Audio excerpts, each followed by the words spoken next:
সুপ্রিয় শিক্ষার্থী বন্ধুরা, আশা করি তোমরা ভালো আছো। আছো তো আমার সঙ্গে নাকি? অনেকদিন পরে তোমাদের সাথে দেখা হচ্ছে, অনেক দিন, সুদীর্ঘ অনেক মাস, কয়েক মাস পরে। তো দেশ এবং দেশের বাইরে সকল শিক্ষার্থী বন্ধুরা যারা আমাকে শুনছো, তোমাদের সবাইকে শুভেচ্ছা জানাচ্ছি, স্বাগত জানাচ্ছি। আমি Jewel Kibria sir, ambition coaching সেন্টারের পক্ষ থেকে তোমাদেরকে শুভেচ্ছা জানাচ্ছি। ঠিক আছে? তো আমরা ক্লাসে যাব। তো শুরুতেই তোমরা আশা করছি এই পৃথিবীব্যাপী যে বৈশ্বিক দুর্যোগময় পরিস্থিতি, কোভিড-19 তথা করোনা, এই করোনা কাল আমাদের উপর দিয়ে বয়ে যাচ্ছে। তারপরেও আমরা আমাদের শিক্ষা কার্যক্রম অনেকদিন ধরে বন্ধ রেখেছি। তো অনিবার্য কারণেই অনলাইন ভিত্তিক ক্লাস অন্যান্য কোচিংগুলি শুরু করেছে, সেই ধারাবাহিকতায় আমরাও ক্লাসে এসেছি। আমি তোমাদেরকে আবারও স্বাগত জানাচ্ছি আমার ক্লাসে। যদিও তোমাদের সাথে সরাসরি আমার 80 জন 100 জন 1000-1500 জন পাবো। তো শিক্ষার্থী বন্ধুরা, তো তোমাদের সাথে নিশ্চয়ই আমি ক্লাসে আমরা আজকে, তোমরা নিশ্চয়ই শিডিউল পেয়েছো যারা আমার অ্যাডমিশনের শিক্ষার্থীরা আছো, এর বাইরেও যারা আছো তারাও নিশ্চয়ই আমাকে দেখছো, শুনছো আমার কথাগুলি। তো আমাদের আজকে শিডিউলে দেখবা যে আধুনিক যুগ, এই সাহিত্যের ক্লাসটি আছে। সঙ্গত কারণে সাহিত্যের ক্লাস দেওয়া হয়েছে, কারণ ব্যাকরণিক ক্লাসে আমার যেহেতু একটু বোর্ডের ইউজটা বেশি করতে হয়, আমি একটু কম ইউজ করব বোর্ড, এই জন্য সাহিত্যের ক্লাসটি হয়তো বা দিয়েছে আমার ধারণা কর্তৃপক্ষ। তো আমি সেই আলোচনা আর বাড়াচ্ছি না। আমরা আজকে আধুনিক যুগের সাহিত্যিকদের নিয়ে কথাবার্তা বলবো। তো শিক্ষার্থী বন্ধুরা, আসলে আমি তো তোমাদের দেখতে পাচ্ছি না, তো দেখতে পেলে আমার ভালো লাগতো, কারণ শিক্ষার্থীদের সামনে নিয়ে সরাসরি ক্লাস আমি খুব উপভোগ করি, এনজয় করি। তো তোমাদের দেখছিও না, তোমাদের চেহারা অনেকদিন দেখিনি। আর এইভাবে আসলে ব্লাইন্ডের মতো ক্লাস নিয়ে আমি খুব বেশি মজা পাই না। তারপরেও শিক্ষার্থী বন্ধুরা নিতেই হবে। তো আমি আশা করছি তোমরা নিশ্চয় আমাকে দেখছো, আমার কথাগুলো শুনছো, এবং আশা করি ক্লাসটি তোমাদের ভালো লাগবে, এটি আমি বলতেই পারি। তো আমার প্রিয় অ্যাম্বিশন কোচিং এর শিক্ষার্থী বন্ধুরা, তোমাদের আধুনিক যুগে আমি প্রথম কয়েকটি পর্যায়ে, বিশেষ করে আধুনিক যুগ কিভাবে এলো, আধুনিক যুগটা কেন আধুনিক যুগ, এবং আধুনিক যুগের প্রথম পর্যায়ের বেশ কিছু কথাবার্তা, বিশেষ করে Fort William college, Derozio, Ishwarchandra Vidyasagar, Ishwarchandra Gupta, এইভাবে আধুনিক যুগের প্রাথমিক পর্যায়গুলি কিন্তু তোমাদের সাথে আমি ক্লাসে, সরাসরি ক্লাস যখন আমার হয়েছিল, আমার মনে আছে আমি নিয়েছিলাম, হয়তো 2-4 জন নাও পেয়ে থাকতে পারো। তো আজকে আমরা আধুনিক যুগের যে সাহিত্যিক, তাদের বেশ কয়েকজন গুরুত্বপূর্ণ সাহিত্যিকদের মধ্য থেকে আমরা আমার আজকে ক্লাসটি পরিচালনা করব। তো শিক্ষার্থী বন্ধুরা, আমি যে সাহিত্যিক নিয়ে আজকে কথা বলছি, সত্যিকার অর্থে বিসিএস এর জন্য তো বটেই, আমাদের হাজার বছরের যে বাংলা সাহিত্যের ইতিহাস, সেই ইতিহাসে যেই কবি, যে সাহিত্যিক আমাদের স্মরণীয় বরণীয়, এমন একজন সাহিত্যিক নিয়ে কথা বলবো যার জীবনটা সত্যি একটি সিনেমার মতো একটি জীবন, সেই জীবনের একজন কবি। তো নিশ্চয় তোমরা জানো, বলো তো শিক্ষার্থী বন্ধুরা, বাংলার বাইরন বলা হয় কাকে, জানো তোমরা? বাংলার বাইরন কে? বাংলার Byron Kazi Nazrul, rebel poet বলা হয় বাংলার বাইরন কাজী নজরুল, আমাদের জাতীয় কবি, আমাদের বিদ্রোহী কবি, সাম্যের কবি, মানুষের কবি, দুঃখীর মানুষের কবি। ঠিক আছে? এই কবি নজরুলের জীবনী নিয়ে আজকে তোমাদের সামনে আমি হাজির হয়েছি অনেকদিন পরে। তো ঠিক আছে, আমরা আর বক্তৃতা না বাড়িয়ে সরাসরি কবি নজরুলের জীবনে চলে যাচ্ছি। শিক্ষার্থী বন্ধুরা, কবি নজরুল সম্পর্কে বলতে গেলে আসলে অনেক কথা। তো তোমরা নিশ্চয় জানো যে 1306 বঙ্গাব্দের 1306 বঙ্গাব্দে নজরুলের জন্ম। 1306 বঙ্গাব্দের 11 জ্যৈষ্ঠ, তাই না? তাহলে 1306 বঙ্গাব্দের বঙ্গাব্দ, তাই না? 11 জ্যৈষ্ঠ। 1306 বঙ্গাব্দের 11 জ্যৈষ্ঠ আসানসোল মহকুমার চুরুলিয়া গ্রাম, আসানসোল মহকুমার চুরুলিয়া গ্রামে পরীর দিঘির পাড়, একটি বিখ্যাত একটি জায়গা, সেই স্থানে নজরুল জন্মগ্রহণ করেন। শিক্ষার্থী বন্ধুরা, এই নজরুল যখন জন্মালেন সেই ছোট্ট পরীর দিঘির পাড়, একটি কুড়ে ঘর তার নজরুলের। পিতার নাম ছিল কাজী ফকির আহমেদ। কাজী নজরুলের পিতার নাম ছিল কাজী ফকির আহমেদ, মা ছিলেন জাহিদা খাতুন। সেই কাজী ফকির আহমেদ এবং জাহিদা খাতুনের বাড়িতে 1306 বঙ্গাব্দের 11 জ্যৈষ্ঠ প্রথম প্রহরে, এমন বলা হয় যে ফজরের আজান হচ্ছে এরকম সময়ে নজরুল ভূমিষ্ঠ হন। তো এই যে শিশুটি ভূমিষ্ঠ হচ্ছে, এটা নিয়ে পরিবারে আনন্দ নেই, ছিল না। আনন্দের বদলে শঙ্কা, বিষাদ, বেদনা। কেন? এর পূর্বে ফকির এবং জাহেদার এই বাড়িতে আরো 3টি সন্তানের বা কোনো কোনো মতে 4টি সন্তান জাহেদার গর্ভে আসে, কিন্তু এর মধ্যে কোনো সন্তান গর্ভ থেকে 2টি সন্তান প্রসবের পরে মারা যান। তো সেই সময় মনে করতো যে মায়ের সন্তান বাঁচে না, সেই মায়ের সন্তান মানে যেই জন্মাবে, 3-4টি সন্তান যখন পরপর মারা গেছে, এই পরিবারটি ধরে নিয়েছে যে এই সন্তানটিও হয়তো বা বাঁচবে না।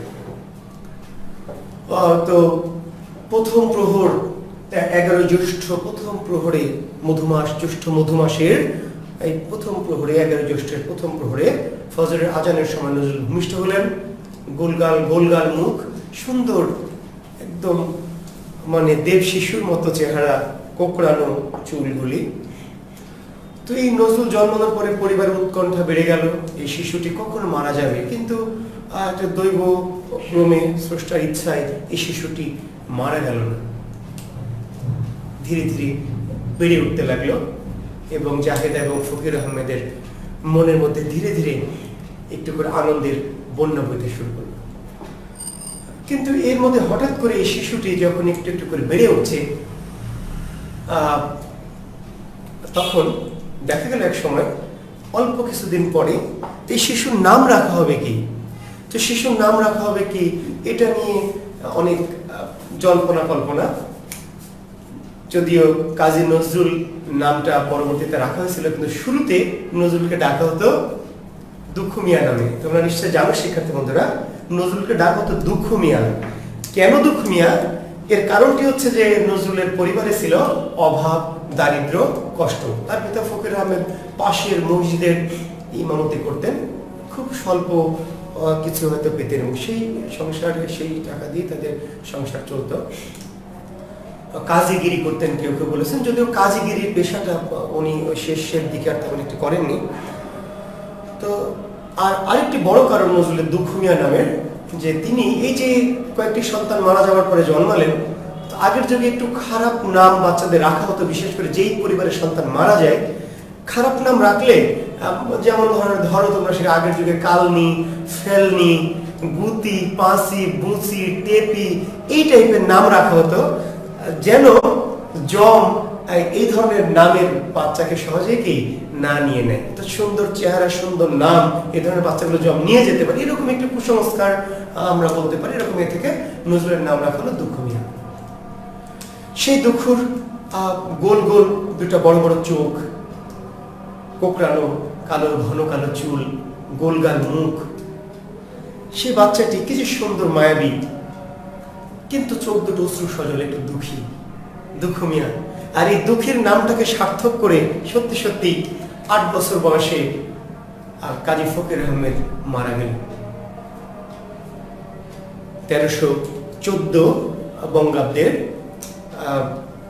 এই কাজী ফকির আহমেদ পৃথিবী চলে গেলেন এই দুঃখী নজরুলকে আরো বেশি দুঃখী করে। এখন নজরুলের সংসারে শুধু দুঃখী নজরুল, দুঃখ মিয়া এবং তার মা জাহেদা। এবং এই যে শিশু নজরুল পিতৃহারা হয়ে আরো অনেক বেশি কষ্টে পড়ে গেলেন, অনেক দুঃখের মধ্যে পড়ে গেলেন যে কিভাবে তার সংসার চলবে।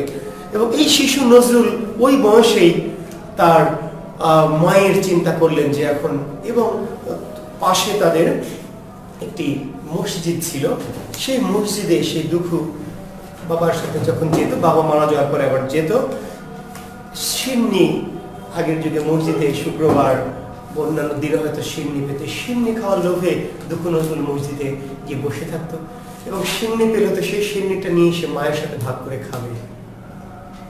একটু সিন্নি যেদিন একটু বেশি পেত, কি আনন্দ নজরুলের যে আজকে সিন্নি মায়ের সাথে খাবো। তো এই দুঃখ নজরুল তখন মসজিদে গিয়ে আগে বসে থাকে এবং সবার দৃষ্টি আকর্ষণ করার জন্য সে মসজিদটা একটু মুছে দেয়, একটু ঝাড়ু দিয়ে দেয়। তো এইভাবে ঝাড় মসজিদের, এবং নজরুল একটি গানে কিন্তু নজরুল বলেছে যে মসজিদের ঝাড়ু বরদার হোক আমারে হাত, খোদা তোমার কাছে এমন আছে। তো নজরুলের কিন্তু এই ছোটবেলায় এই মসজিদ তার গ্রাম বাড়ির পাশে পরীর দিঘির পাড়ে যে মসজিদটা ছিল সেই মসজিদে তিনি ঝাড়ু মোছা করতেন। এবং ছোট বাচ্চা দুঃখী সবাই জানতো এবং মসজিদে ঝাড়ু মোছা করে বিনিময়ে তাকে একটু সিন্নি বেশি করে দেওয়া হতো। নজরুল সেই লোভে আরো এই কাজগুলি করতেন। হয়তো তাকে কখনো 1-2 পয়সা ওখান থেকে দেওয়া হতো মসজিদের ফান্ড থেকে, যদি ওরকম অর্থে আসলে সে সময় মসজিদের তো তেমন ইনকাম বলতে ছিল না, মানুষের অভাবী দুর্দশাগ্রস্ত মানুষ। একদিন হঠাৎ করে মুয়াজ্জিন আসেননি, যিনি ইমাম তিনি আজান দিয়ে নামাজ পড়াতেন। যেহেতু তার আসতে একটু দেরি হয়েছে, তো নজরুল আগেই যায় মসজিদে ঝাড়ু মোছা করে। তো দেরি হয়েছে, নজরুল নির্দিষ্ট সময়ে শিশু নজরুল 9 বছর বয়সী নজরুল আজান দিয়েছে, আজানের সময় যেতে হয়েছে। এবং সেই আজান শুনে আশেপাশের মানুষ, এমনকি সেই ইমাম তিনিও খুব মুগ্ধ হলেন। এই শিশু নজরুলের কণ্ঠে, এত সুন্দর সুরেলা কণ্ঠে আজান দিয়েছে সেই বাচ্চাটি। তো তখন থেকে নজরুলকে দায়িত্ব দেওয়া হলো যে তুমি এই মসজিদে আজান দিও।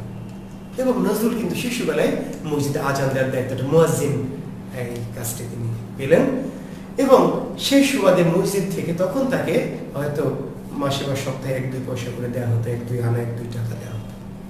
এবং সেটা নজরুল এবং তার মা এইভাবে তাদের জীবন চলছে, প্রচন্ড দারিদ্র্যের সাথে, প্রচন্ড দুঃখের সাথে, কষ্টের সাথে। তো শিশু নজরুল আশেপাশে তার বাচ্চারা, আশেপাশে যারা বাড়ির তারা ছোট বাচ্চারা স্কুলে যায়, বই বগলে নিয়ে হাতে ধরে। আগের যুগে নিশ্চয় শিক্ষার্থী বন্ধুরা তোমরা জানো যে আগের যুগে, তোমরা জানো কিনা জানি না, আমাদের সময় দেখেছি আমরা অনেক সময় বাচ্চারা এইভাবে বইটা ছোটবেলায় বুকে নিয়ে, এখন অনেক সময় মাদ্রাসার বাচ্চাদের দেখি যে যারা কোরআন এরকম করে নিয়ে যায়, বা আমসিপাড়া বইগুলি। তো আগের যুগে এই স্কুল কলেজের বইগুলি বাচ্চারা এইভাবে নিয়ে যেত। তো নজরুল এটা দেখে খুবই তার ভালো লাগে, তার খুব ইচ্ছা করে সে পড়াশোনা করবে, কিন্তু কে তাকে স্কুলে নিয়ে যাবে, কে তাকে পড়াবে। তো এই শিশু নজরুল তখন অন্য বাচ্চাদের ছেঁড়া বই কিংবা রাস্তায় পড়ে থাকে একটা বইয়ের পাতা, এগুলি কুড়িয়ে নিয়ে এসে সে পড়তো। এমনও শোনা যায়, ঠিক এটা নিয়ে অনেক জীবনী নিয়ে একাধিক একটা মত আছে, সে নাকি জোনাকির আলো, জোনাকগুলো ধরে বয়ামে ঢুকিয়ে সে আলো দিয়েও নাকি রাতে পড়তো। দিনে তো এই ছেঁড়া করে একটা পাতা কোথাও পেয়েছে, একটা কারো কাছ থেকে একটা ছেঁড়া বই চেয়ে নিয়েছে। এই দৃশ্যটা যখন আশেপাশের মানুষজন দেখলো তখন খুবই বিমোহিত হলো তারা। এই দুঃখের প্রতি তাদের খুবই একটা মমত্ববোধ ছিল, কারণ এই যে মায়াবী দুঃখের যে চেহারা, এই চেহারাটা থেকে তাকে সবাই খুবই মুগ্ধ হতো। এবং ছোট্ট বাচ্চা, সে ছোটবেলা থেকেই খুবই একটা অশ্রু সজল, তার চোখ দুটি ডাগর ডাগর দুটি চোখ, এটা খুবই মানুষকে বিমোহিত করত।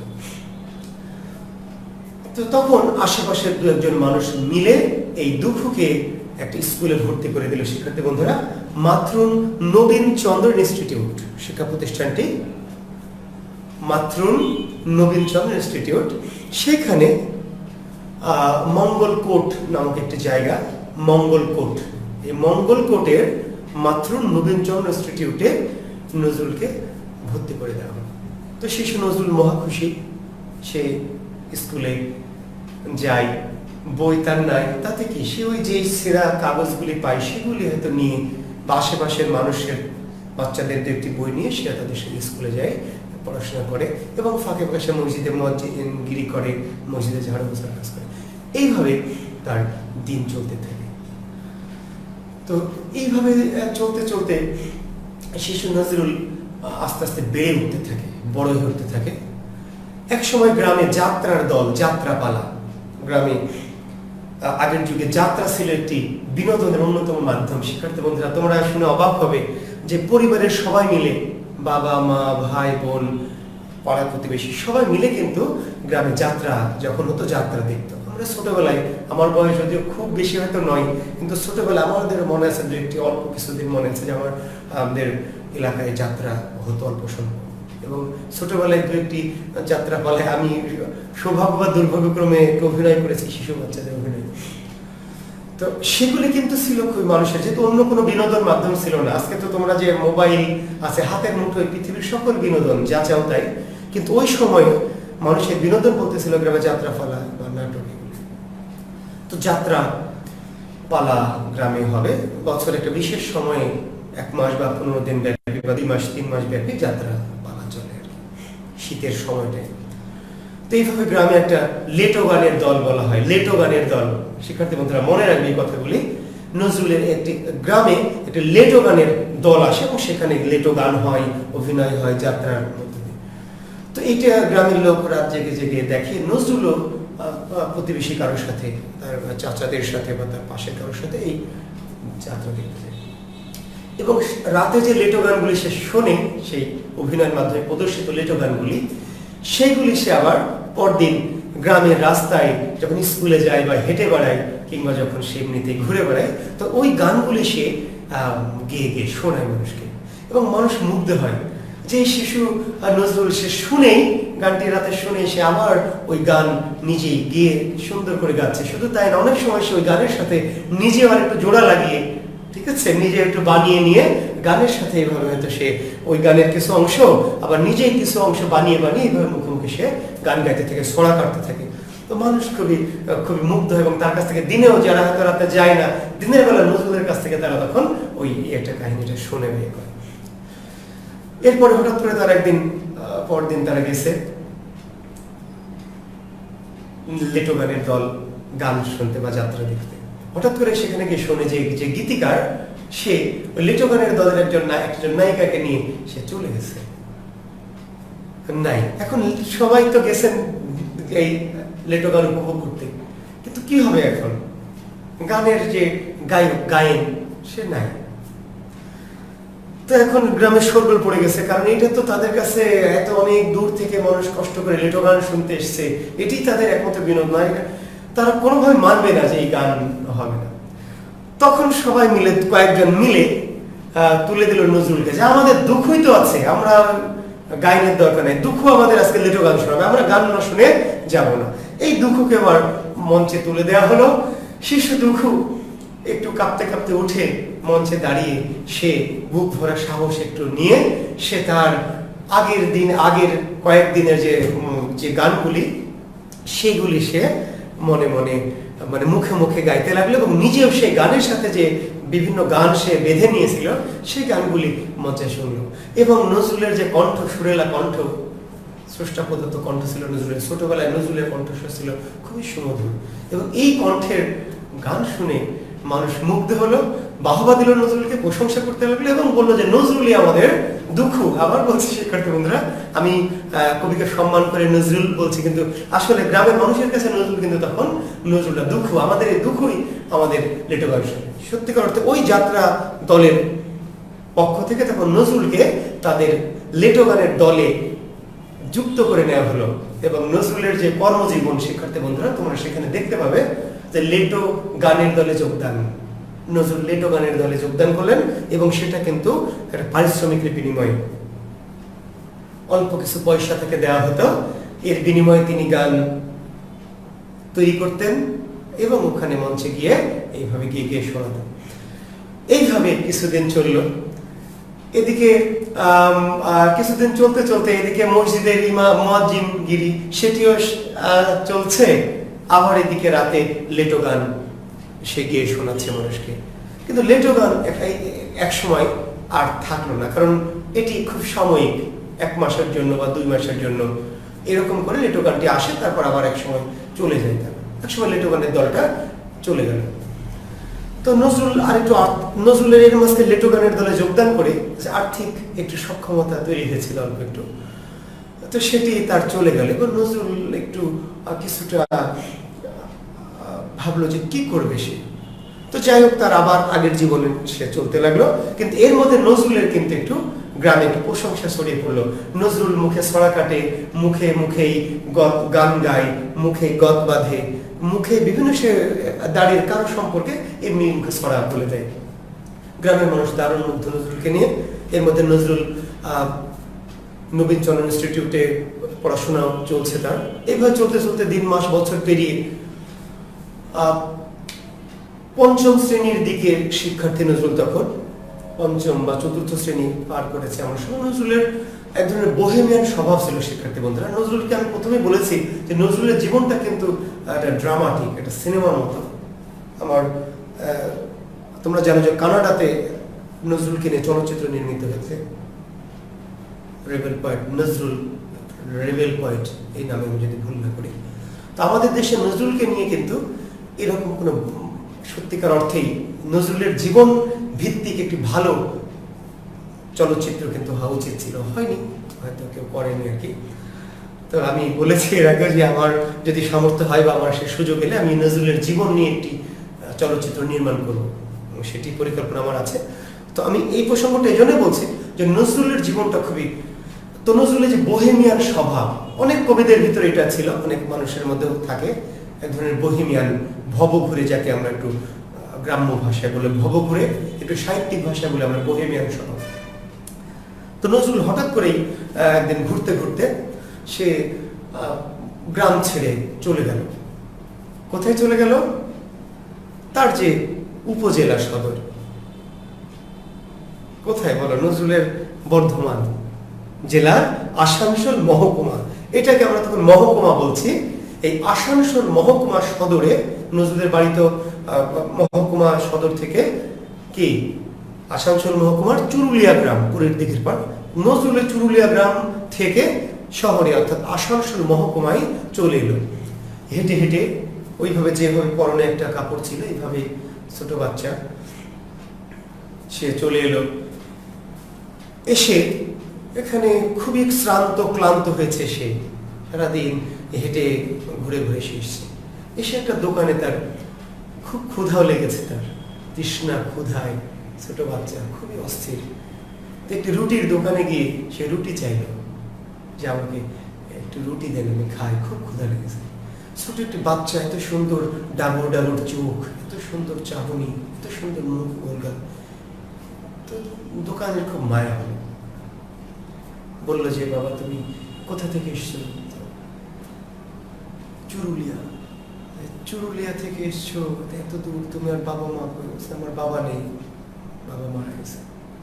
তখন রুটি তাকে খেতে দিল, মিষ্টি খেতে দিল। তো তুমি কোথায় থাকবে? এখানে সন্ধ্যা সমাগত প্রায়। আমার তো এখানে থাকার, আমি জানি না কোথায় থাকি। তখন এই দোকানে তাকে বললো যে তুমি তাহলে আমার দোকানেই থাকো বাবা, আমার দোকানেই তুমি কাজ করবে, বিনিময়ে তোমাকে আমি খেতে দিব, তুমি আমার দোকানে খাবে, থাকবে এবং আমার দোকানে কাজ করবে। শিক্ষার্থী বন্ধুরা, নজরুলের যে তার কর্মজীবন, সেখানে নিশ্চয় তোমরা জানো যে নজরুল কি আসানসোলে একটি রুটির দোকানে, ময়রার দোকানে কাজ করতেন। এই সেই আসানসোলে ময়রার দোকান, ময়রা মানে যারা ময়দা দিয়ে রুটি, পাউরুটি, মিষ্টান্ন এগুলো তৈরি করে, দেখুন ময়রা। এই ময়রার দোকানে এবার নজরুল কাজ নিল। তার কাজ খাবার পরিবেশন করা, প্লেটগুলো নিয়ে আসা, পানি টানি দেওয়া, এরকম কাজগুলি সে করতো, একটু মুছে টুছে দেওয়া। এইভাবে সে ওখানে কাজ করে এবং খায়। পাশাপাশি যে বিভিন্ন কাগজপত্র যেগুলো হয়তো হোটেলের ওখানে থাকতো, এই কাগজগুলি নিয়ে এসে অবসর সময় গুছিয়ে রাখতো, কাজের সময় গুছিয়ে রাখতো এবং অবসর সময় সে এই কাগজগুলি নিয়ে বসে বসে পড়তো। পড়ার প্রতি ছিল কেন জানি তার অসীম একটা ভালোবাসা, তাই না? তোমরা যেটি করতে চাও না, পড়ার প্রতি ভালোবাসা একদমই নাই। সকল কিছুর প্রতি ভালোবাসা আছে, শুধু পড়ার প্রতি নাই। তো যারা মহামানব মনীষী, তাদের একাডেমিক্যালি তাদের পাঠ্য ওই অর্থে না থাকলেও তাদের পড়ার প্রতি কিন্তু একজন প্রচুর স্পৃহা ছিল। তো নজরুল ওই সারাদিন হাড়ভাঙা পরিশ্রমের পরে সে অবসর সময় বসে দোকানের আলোতে বা বাইরের ল্যাম্প পোস্টের আলোর নিচে বসে বসে সে অবসর সময় রাতে সন্ধ্যা করে সেই ওই ছেঁড়া কাগজ বা কোনো একটা ছেঁড়া বই, অনেক সময় যখন মিষ্টি দেয় কিংবা অনেক সময় বিস্কিট বা এরকম গ্রামে কিছু জিনিস দেয়, তখন কাগজের উপর করে দেওয়া হয়। সেই লিখিত কাগজগুলি কিংবা ছেঁড়া ফোড়া বইয়ের পাতাগুলি নজরুল সযত্নে ফেলে না দিয়ে গুছিয়ে রেখে সেটা সে আবার পড়ত। তো ওই দোকানে যাতায়াত করতেন একজন police inspector Rafizuddin Ahmed. Police inspector Rafizuddin Ahmed তিনি ওই এলাকার দায়িত্বে ছিলেন। তো তিনি ওই হোটেলে কখনো সখনো, যেহেতু তার বাড়ি ছিল ময়মনসিংহের দরিরামপুর, তো তিনি বাচ্চাটিকে কয়েকদিন ধরে খেয়াল করছেন এবং খুব তার এই বাচ্চাটিকে দেখে তো তিনি জিজ্ঞেস করলো দোকানিকে যে বাচ্চাটি, তো সে বাচ্চাটি জানতে পারলো সে বাচ্চাটির বাবা নেই, এতিম, খুবই দুঃখী, সে এই দোকানে কাজ করে। এই যে পড়াশোনার প্রতি তার প্রচন্ড স্পৃহা, এরকম একটা ছোট বাচ্চা তো পড়াশোনা, তখন তার খুব মায়া হলো। তিনি একদিন দোকানিকে বললেন যে বাচ্চাটিকে আমি নিয়ে যেতে চাই, এরকম একটি সুন্দর বাচ্চা, একটু পড়াশোনা যদি করানো যায় তাহলে বাচ্চাটি ভবিষ্যৎ অনেক ভালো করবে, একটু সুযোগ দিলে। দোকানি নজরুলের প্রতি মায়া পড়ে গিয়েছিল যদিও, কিন্তু নজরুলের বড় ভার কথা ভেবে তিনি তখন সেই পুলিশ ইন্সপেক্টর রফিজউদ্দিন আহমেদের হাতে নজরুলকে তুলে দিলেন। শিশু নজরুল চলে গেলেন ময়মনসিংহের কাজীর শিমলা, ময়মনসিংহের কাজীর শিমলায়। সেখানে গিয়ে কাজীর শিমলায় সেখানে গিয়ে নজরুলকে ভর্তি করে দেওয়া হলো দরিরামপুর হাই স্কুল। ষষ্ঠ শ্রেণীতে নজরুলকে ওখানে গিয়ে ভর্তি করে দিলেন রফিজউদ্দিন আহমেদ। দরিরামপুর হাই স্কুলে নজরুল ভর্তি হলো ষষ্ঠ শ্রেণীতে। ওই গ্রামে নজরুল রফিজউদ্দিন আহমেদের বাড়িতে থাকে, সেখানে খায়, স্কুলে যায়। কিন্তু পাড়াময় সে ঘুরে বেড়ায়। স্কুলে যাওয়ার পথে গ্রামের যত বাড়ি পড়ে নজরুল, আর এই যাওয়ার পথে মুখে মুখে ছড়া কাটে, মুখে মুখে সুন্দর গান গায়, সুন্দর গজল বলে। মানুষ খুবই মুগ্ধ, এত সুন্দর ফুটফুটে একটা চেহারার, কোকড়ানো চুলের, গোল মুখের, মায়াবী চোখের একটি ছেলে গ্রামে এসছে। তো আর সবার সাথে এত হেসে, এত মিষ্টি মুখে কথা বলে, বুকে অনেক অযুত দুঃখ জমানো নজরুলের, কিন্তু তার মুখটায় হাসি ভরা। গ্রামের পথে যেতে যেতে নজরুল সবার সাথে, স্কুলে যাওয়ার পথে সে সবার সাথে কথা বলে যায়, হেসে খেলে গল্প করে আবার আসার পথে। এইভাবে তার দিন কেটে যায়। গ্রামের অনেক সবারই তার প্রতি মায়াও পড়ে যায়, সে এই পাড়া পাড়ায় ঘুরে বেড়ায়। এইভাবে 1-2 বছর নজরুল থাকলেন সেখানে। কিন্তু ওই যে বহিমিয়ান নজরুল, এর মধ্যে তার গ্রাম, সেই চুরুলিয়ার কথা, সেই পরীর দিঘির পাড় যেখানে তার সেই একদম শিশুকালটা কেটেছে, এবং বিশেষ করে তার মায়ের কথা নজরুলের খুব মনে পড়ে, দুঃখী মা তার। তো সে এইভাবে মনে পড়ে, আবার এইভাবে সেই গ্রামে থাকে। তো 8ম শ্রেণীর পরীক্ষা সে ওখানে দিয়ে রেজাল্ট যখন হয়, তখন দেখা গেল যে নজরুল বাংলাতে অসম্ভব ভালো নম্বর পেয়েছে, এবং বাংলা পরীক্ষায় সে সবচেয়ে ভালো নম্বর পেয়েছে। এবং এমন একজন জীবনীকার লিখেছেন যে নজরুল তার ওই প্রশ্নের উত্তর সবকিছু নাকি কবিতায় কবিতায় লিখেছিলেন। তো সেই শিক্ষক যিনি খাতা দেখেছেন তিনিও একেবারে অভিভূত ও মুগ্ধ হয়েছিলেন যে কি করে একটা এই শিক্ষার্থী সে প্রশ্নের উত্তরগুলি ছড়ায় ছড়ায় লিখেছিল। তো যাই হোক, কিন্তু অন্যান্য দু একটি বিষয়ে নজরুল ভালো করতে পারেননি। তো এটা নিয়ে তার, এবং সে তারপরে বাসায় চলে আসবে, কিন্তু যেখানে থাকবে সে রফিজউদ্দিন আহমেদের বাড়িতে না এসে বহিমিয়ান নজরুল স্কুল থেকেই আবার হাঁটা ধরলেন সেই তার গ্রামের বাড়ি চুরুলিয়ার পরীর দিঘির পাড়। সেই মায়ের অশ্রুময় দুটি চোখ তার মনে পড়লো, সেই পুরীর দিঘির পাড় মনে পড়লো, সেই গ্রামের মেঠো পথ, সেই গুবাক তরুর শাড়ি, সুপারি গাছ, খুব মনে পড়লো। সে চলে গেল। আবার নজরুল গ্রামে গেল। গ্রামে গিয়ে তার দুঃখী মা, তো দুঃখে কষ্টে একমাত্র সন্তান, স্বামীহারা এই বিধবা নারী, একমাত্র সন্তান, সেও হারিয়ে গেছে। তার কাঁদতে কাঁদতে নজরুলের মায়ের দুই চোখ ঝাপসা হয়ে গেছে, অন্ধকার হয়ে গেছে। যাক, নজরুল ফিরে এলেন। মায়ের সন্তানে অনেক অভিমান, মান অভিমান, কান্নাকাটি হলো। নজরুল আবার ওখানে নবম শ্রেণীতে ভর্তি হলেন। নজরুল কিন্তু নজরুল যখন ভর্তি হলেন তখন তো তার কাজের মানে ক্ষেত্রটা নাই, কারণ তাকে একদিকে তাকে রোজগার করতে হবে, তার পেট, তার মায়ের পেট ভরাতে হবে, পাশাপাশি তাকে পড়াশোনা করতে হবে। এই চিন্তা নজরুলের। ততদিনে নজরুল একটু একটু বড় হয়ে উঠে, বেড়ে উঠতে শিখেছে। তখন সে রাতের স্কুলে ভর্তি হলো। নবম শ্রেণীতে সে নাইট স্কুলে ভর্তি হলো। আর দিনের বেলা সে তার যে প্রথম স্কুল ছিল সেই স্কুলে নিম্ন প্রাইমারি বলা হয়, 1 থেকে 3 পর্যন্ত ক্লাস নিম্ন প্রাইমারি। এই নিম্ন প্রাইমারিতে সে চাকরি নিল। নিম্ন প্রাইমারি স্কুলে নজরুল তার প্রথম যে রানীগঞ্জ, শিয়ারশোল, আমি যদি ভুল না করি, নজরুলের শিক্ষার্থী বন্ধুরা, শিয়ারশোলে ভর্তি হলে সে নবম শ্রেণীতে রানীগঞ্জ শিয়ারশোল হাই স্কুল, রানীগঞ্জে ভর্তি হলো নজরুল নবম শ্রেণীতে, রানীগঞ্জ শিয়ারশোল হাই স্কুল। আর তার যে প্রথম স্কুলটি ছিল, অর্থাৎ প্রাইমারি যেখানে পড়েছেন তিনি, মাতৃন নবীনচন্দ্র ইনস্টিটিউট, মঙ্গলকোট থানার মাতৃন নবীনচন্দ্র ইনস্টিটিউটে, সেখানে তিনি, ঠিক আছে, যে প্রাথমিক পর্যায়ের ক্লাসগুলো, অর্থাৎ 1 থেকে 3 পর্যন্ত এই ক্লাসগুলি তিনি, নজরুল যেহেতু 8 পাস, ঠিক আছে, নজরুল তখন 8 পাস ধরে নেওয়া হয়েছে, এবং নজরুল ক্লাস 9-এ ভর্তি হয়েছে। এবং সে রাতের নাইট স্কুলে পড়াশোনা করে এবং দিনের বেলা এই তার মাতৃন নবীনচন্দ্র ইনস্টিটিউটে সে ক্লাস নেয়। এইভাবে আর রানীগঞ্জ শিয়ারশোল হাই স্কুলে সে নবম শ্রেণীর শিক্ষার্থী। তো কিন্তু অভাব তো ঘুচে না, কারণ আগের যুগে শিক্ষকদের, এখনকার যুগে শিক্ষকদের বেতন তবুও কিছুটা একটা পর্যায়ে আছে, কিন্তু একসময় শিক্ষা পেশাটা ছিল সেবামূলক পেশা।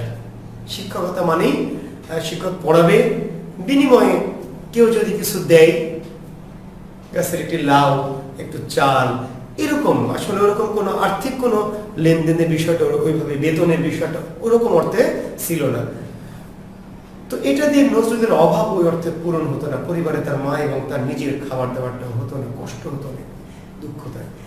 তো এইভাবে নবম শ্রেণী পার হয়ে দশম শ্রেণীতে নজরুল উঠে গেল।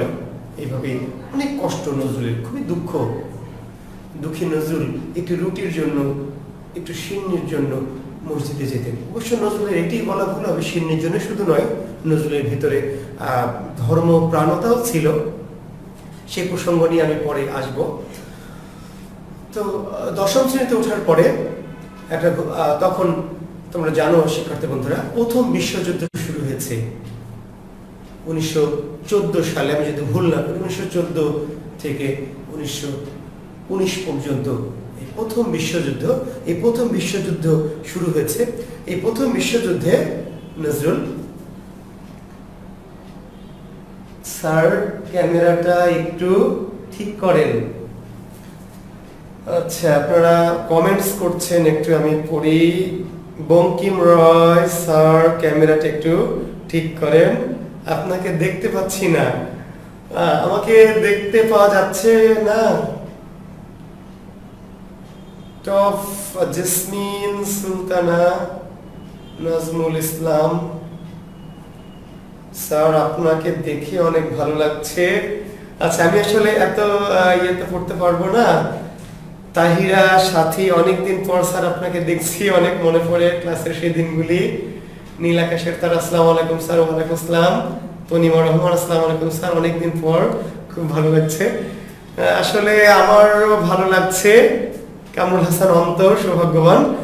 অনেক অনেক কমেন্টস, শত শত কমেন্টস। আমি কমেন্টস পড়ছি না, ঠিক আছে, সব কমেন্টস আমি পড়ছি না। শিক্ষার্থী বন্ধুরা, তোমাদের অনেক আসলে আমি খুবই ফিল করি, মিস করি। তোমরা যারা আমাকে জানো, তোমাদের ভালোবাসা নিয়ে আমি এই জুয়েল কিবরিয়া হয়েছি। তো আমি তোমাদেরকে খুবই মিস করছি। তোমরা আমাকে দেখতে পাচ্ছ, সেটা ক্যামেরার মধ্যে হলেও আমি তোমাদেরকে দেখতে পাচ্ছি না। এটি আমার দুঃখ খুবই, কারণ শিক্ষার্থীদের অনেকদিন দেখিনি। শিক্ষার্থীরা আমার প্রাণ, আমার জীবনের, আমার পরিবারটা বাদ দিলে বাকি পুরোটা অংশ কিন্তু আমার শিক্ষার্থীরা। তো সেই আমার জীবনের একটি বিশাল অংশ, অনেক গুরুত্বপূর্ণ একটা অংশ শিক্ষার্থী। তাদের সাথে আমার অনেকদিন দেখা নাই, তাদের সেই মায়াবী মুখগুলো দেখতে পাচ্ছি না। এটা আমার জন্য খুব কষ্টের। আমি দোয়া করে আশীর্বাদ করি পৃথিবীতে এই দুর্যোগটা কেটে যাবে, শীঘ্রই তোমাদের সাথে আমার দেখা ঘটবে। অনেক কমেন্টস আরো প্রতিনিয়ত আসছে। আমি সবার কাছেই দুঃখ প্রকাশ করছি। সব কমেন্টসে আমি যাচ্ছি না, আমি পরে হয়তো দেখবো তোমাদের কমেন্টসগুলি।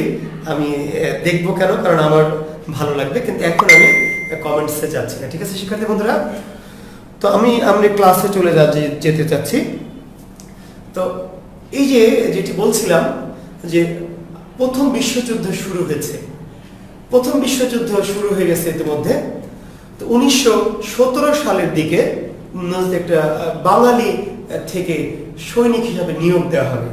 তো এটি যখন নজরুল জানতে পারলো, নজরুল জানলো, তখন নজরুল এই প্রথম বিশ্বযুদ্ধের 1917 সালে 49 নম্বর বাঙালি পল্টন একটি গঠিত হলো, সেখানে যোগ দিলেন। শিক্ষার্থী বন্ধুরা, এই জায়গাটি নোট ডাউন করতে পারো তোমরা, যে নজরুল, কাজী নজরুল ইসলাম কোন যুদ্ধের সৈনিক ছিলেন। আমরা বিসিএস এ বা ব্যাংক জব বা এই ধরনের যত রকম জবের পরীক্ষা হয়, প্রশ্ন আমরা করতে পারি নজরুল কোন যুদ্ধের সৈনিক ছিলেন। তো অনেকে লেখে মুক্তিযুদ্ধ, অনেকে পলাশির যুদ্ধ, অনেক রকম, হয়তো অনেকেই শিক্ষার্থীরা তো জানেন এই বিষয়গুলি। তো নজরুল কিন্তু প্রথম বিশ্বযুদ্ধের সরাসরি সৈনিক হিসাবে তিনি 49 নম্বর বাঙালি পল্টন, বেঙ্গলি প্লাটুনে তিনি যোগদান করেছিলেন, এবং সৈনিক হিসাবে তাকে করাচিতে পাঠানো হয়েছিল যুদ্ধ করার জন্য। সম্মুখ সমরে তিনি যুদ্ধ করার জন্য পাকিস্তানের করাচিতে তাদের যে রেজিমেন্ট ছিল সেখান থেকে পাঠানো হয়েছিল। তো নজরুল ভাবলেন যে যাক, সৈনিক জীবনটা পেলে যেটি হবে তার বেতন পাওয়া যাবে। এই যে দুঃখী নজরুল, যে যদি সৈনিকের চাকরিটা পেয়ে যায় আর একটু যদি বেতনটা পায়, তাহলে হয়তো মায়ের দুঃখটা আর থাকবে না। এই ভেবেই তিনি সেনাবাহিনীতে যোগ দিলেন এবং করাচিতে চলে গেলেন।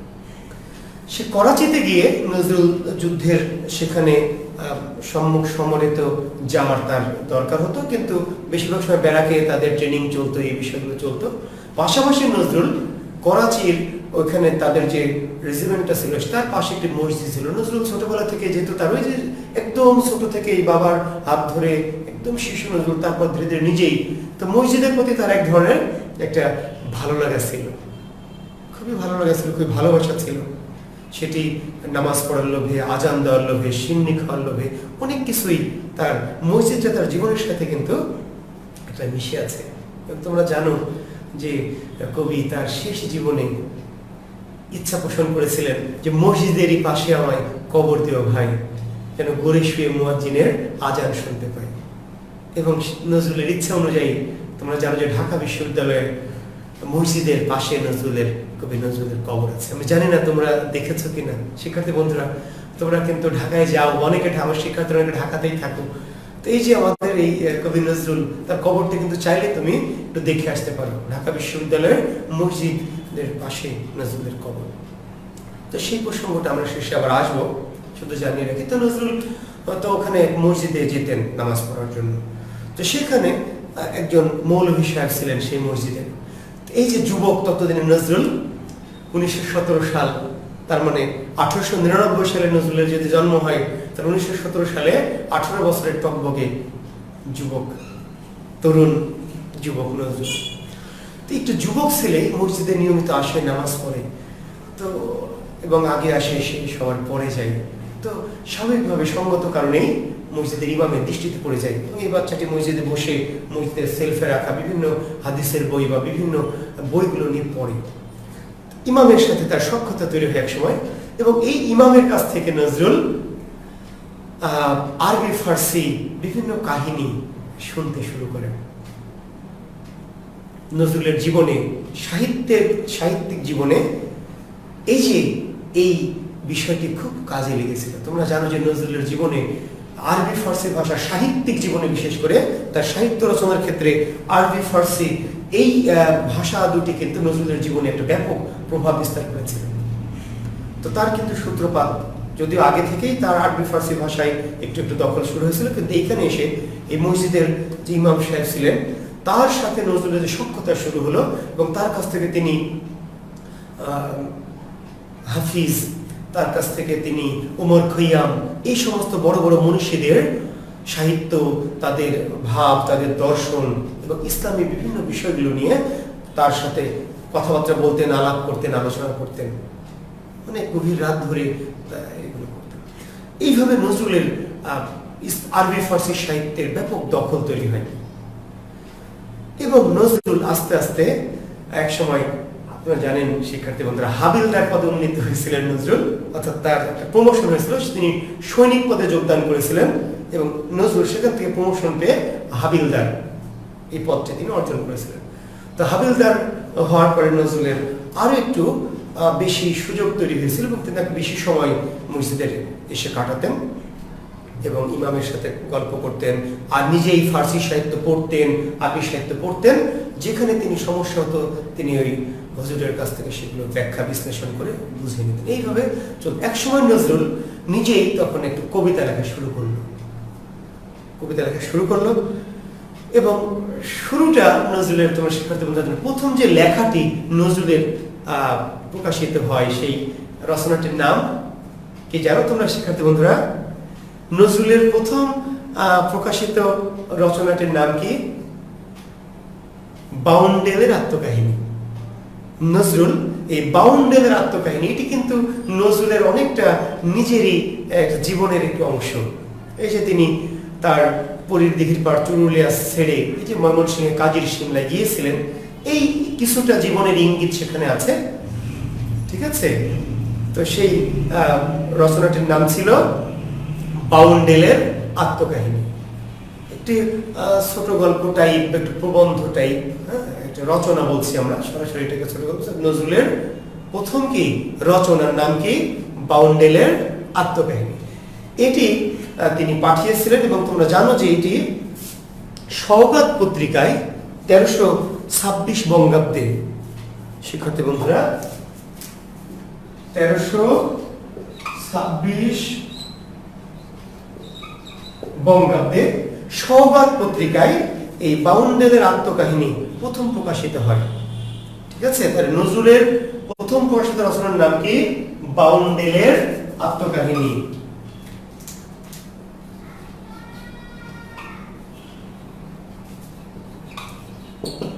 বাউন্ডেলের আত্মকাহিনী। যদিও আধুনিক যুগে বানান কাহিনী রস্বইকার দিয়ে, কিন্তু সেই সময়ে বানান বিধান যেহেতু এরকম অত কড়া করেছিল না, কাহিনী বানানটি নজরুল দীর্ঘইকার দিয়েছিলেন। তো বাউন্ডেলের আত্মকাহিনী এটি নজরুলের প্রথম প্রকাশিত রচনা এবং এটি সওগাত পত্রিকায় তিনি পাঠিয়েছিলেন ওই করাচি, তার যে কর্মস্থল ছিল সেখান থেকে, ব্যারাক থেকে। এবং এই সওগাত পত্রিকায় যখন এই বাউন্ডেলের আত্মকাহিনী প্রকাশিত হয় তখন নজরুলের এর আগে তার অনেক লেখা মুখে মুখে তিনি ছড়া কেটেছেন, গান গেয়েছেন, বলেছেন, কিন্তু সেগুলি প্রাতিষ্ঠানিক আকারে বা এইভাবে প্রকাশের আকারে কিন্তু সেগুলো কখনো আসেনি। তো যখন প্রকাশিত হলো এই লেখাটি, এবং শিক্ষার্থীদের জ্ঞাতার্থে একটু আমি জানিয়ে রাখি যে এই লেখাটি নজরুলের প্রকাশিত হয়েছিল হাবিলদার নজরুলের জীবনের প্রথম লেখাগুলি প্রকাশিত হতো হাবিলদার নজরুল এই নামে। নজরুল যেহেতু হাবিলদার পদে পদোন্নতি পেয়েছিলেন, তো তিনি তার নিজের এই, আমরা অনেক সময় বলি না শিক্ষার্থী বন্ধুরা, আমি বলেছিলাম একজন পরিচয়, আমি প্রফেসর অমুক, আসলে তার নাম কিন্তু প্রফেসর অমুক না, নিজের ডেজিগনেশনটাকে তিনি হাইলাইট করার জন্য আমি প্রফেসর কিবরিয়া বা আমি প্রফেসর অমুক। কিংবা কি একজন পরিচয় হয়েছে আমার বাসে, বলছে আমি মেজর রাকিব। তো আসলে তার নাম তো মেজর রাকিব না, তার নাম শুধু রাকিব বা রাকিবুজ্জামান, রাকিব হোসেন, কিন্তু তিনি পরিচয় দিচ্ছেন যে আমি মেজর রাকিব। তো নজরুল তার জীবনের প্রথম লেখা কিন্তু পাঠিয়েছিলেন পত্রিকা অফিসে, লেখকের নাম ছিল হাবিলদার নজরুল। তো এই প্রথম লেখাগুলি নজরুলের হাবিলদার নজরুল নামে প্রকাশিত হতো। এরপরে নজরুল যখন উৎসাহিত হলেন, নিজের লেখা যখন সওগাত পত্রিকায় বের হলো, সওগাত পত্রিকায়, তখন তিনি খুশি হলেন এবং পরে তিনি একটি কবিতা লিখে পাঠালেন। সে কবিতাটা ছিল মুক্তি। তোমরা নিশ্চয়ই শিক্ষার্থী বন্ধুরা জানো নজরুলের প্রথম প্রকাশিত কবিতার নাম কি? মুক্তি। নজরুলের প্রথম প্রকাশিত কবিতা মুক্তি। প্রথম প্রকাশিত রচনা বাউন্ডেলের আত্মকাহিনী, আর প্রথম প্রকাশিত প্রথম প্রকাশিত কবিতার নাম কি? মুক্তি। এটি সওগাত পত্রিকায় প্রকাশিত হয়। কোন পত্রিকায়? সওগাত। তাহলে নজরুল ইসলাম রচিত প্রকাশিত প্রথম কবিতা মুক্তি, এটি সওগাত এই পত্রিকায়, সওগাত নয়, আচ্ছা সওগাত পত্রিকায়, মুসলিম ভারত পত্রিকায়, মুসলিম ভারত। বাউন্ডেলের আত্মকাহিনী ছিল সওগাত পত্রিকায়, আর মুক্তি কবিতাটি প্রকাশিত হয়েছিল প্রথম মুসলিম ভারত পত্রিকায়। এবং এই কবিতা এবং রচনাটা পুরোটা লেখকের নাম ছিল হাবিলদার নজরুল। এরপরে তিনি লেখায় আরো পুরো মনোনিবেশ করলেন এবং ভাবলেন যে লেখালেখি, এবং যখন পত্রিকায় প্রকাশিত হতো, আগের যুগে পত্রিকায় লেখা প্রকাশ হওয়া এটা কিন্তু একটা ছোটখাটো বিষয় ছিল না। এখনকার যুগের মতো না যে তুমি চাইলে পত্রিকায় একটা লেখা পাঠিয়ে দিলা, ছাপিয়ে দিল, কিংবা নিজেই একটা পত্রিকা প্রকাশ করে ফেললা আধুনিক যুগে, তাই না? তো তখনকার দিনে পত্রিকায় মানসম্মত লেখা ছাড়া প্রকাশ হতো না। যেহেতু নজরুলের লেখা প্রকাশ ছাপা হচ্ছে, নজরুল খুশি, তিনি মহা আনন্দে লেখা লিখতে মনোনিবেশ করলেন। কিন্তু হঠাৎ করে ওই যে দুঃখী নজরুল, দুঃখ তার জীবনে কখনোই কিন্তু পিছু ছাড়েনি। এই দুঃখী নজরুলের দুঃখ নেমে এলো আবার তার এই বাঙালি প্লাটুনটা ভেঙে দেওয়া হলো। কারণ যুদ্ধ কি শেষ, 1920 সালে বাঙালি পল্টন ভেঙে দেওয়া হলো, বেঙ্গলি রেজিমেন্ট যেটা ছিল সেটা ভেঙে দেওয়া হলো। কারণ যুদ্ধ শেষ, 1919 সালে প্রথম বিশ্বযুদ্ধ কি সমাপ্তি ঘটেছে। তো যেহেতু 1919 সালে প্রথম বিশ্বযুদ্ধ আর সমাপ্তি ঘটে গেছে, কাজেই 1920 সালে এই যে বাঙালি যে সৈন্যগুলো নেওয়া হয়েছিল অতিরিক্ত হিসাবে, একটা পার্ট টাইমের মতো আর কি, সেই বাঙালি 49 নং বেঙ্গলি রেজিমেন্ট, বেঙ্গলি প্লাটুনটা ভেঙে দেওয়া হলো। তখন তাদেরকে পাঠিয়ে দেওয়া হলো আবার। তখন নজরুল আবার চলে এলেন বাড়িতে। এই বাড়িতে চলে এসে ততদিনে নজরুল তার মায়ের কাছে টাকা পাঠাতেন ওখান থেকে, সেটা দিয়ে তার মা কিছুটা চলতেন। কিন্তু ততদিনে তিনি স্বামী হারা হয়ে অনেকদিন থেকে শোকগ্রস্ত ছিলেন। মাঝে নজরুল যখন পালিয়ে যায়, তারপর থেকে তার মা খুবই জরাজীর্ণ জীর্ণশীর্ণ দশায় ছিলেন, শারীরিকভাবে অনেক সমস্যা ছিল। নজরুল যখন ফিরে এলেন 1920 সালের মাঝামাঝি বা শেষের দিকে, কিছুদিনের মধ্যে নজরুলের মা মারা গেলেন। 1920 সালের মাঝামাঝি নজরুলের মা জাহিদা খাতুন মারা গেলেন। মারা যাওয়ার পরে নজরুলের ভিতরে আর কেন জানি তার দুটো বিষয় এখানে ছিল, যে লেখক হয়ে তাকে বড় হতে হবে, এরকম একটি স্বপ্ন তার ভিতরে, সে করাচি বেঙ্গলি রেজিমেন্ট থেকে তৈরি হয়ে গেছিল। তিনি তখন সাহিত্যিক হওয়ার মানসিকতা নিয়ে এবং লেখক হওয়ার বাসনা নিয়ে চলে গেলেন কলকাতায়। শিক্ষার্থী বন্ধুরা কলকাতায় গেলেন। তো কলকাতায় গিয়ে তিনি ওখানে উঠলেন। প্রথমে একটি হিন্দু ছাত্রাবাসে নাকি তিনি উঠেছিলেন, যাই পরবর্তীতে তিনি মুসলমানদের একটি ছাত্রাবাস, মুসলমান হোস্টেল বলা হতো, সেখানে তিনি উঠলেন। এবং সেখানে একজন সহপাঠী ঠিক নয়, একজন রুমমেট পেলেন, যার নাম ছিল কমরেড মোজাফফর আহমদ। এই নামটি একটু স্মরণ রেখো শিক্ষার্থী বন্ধুরা।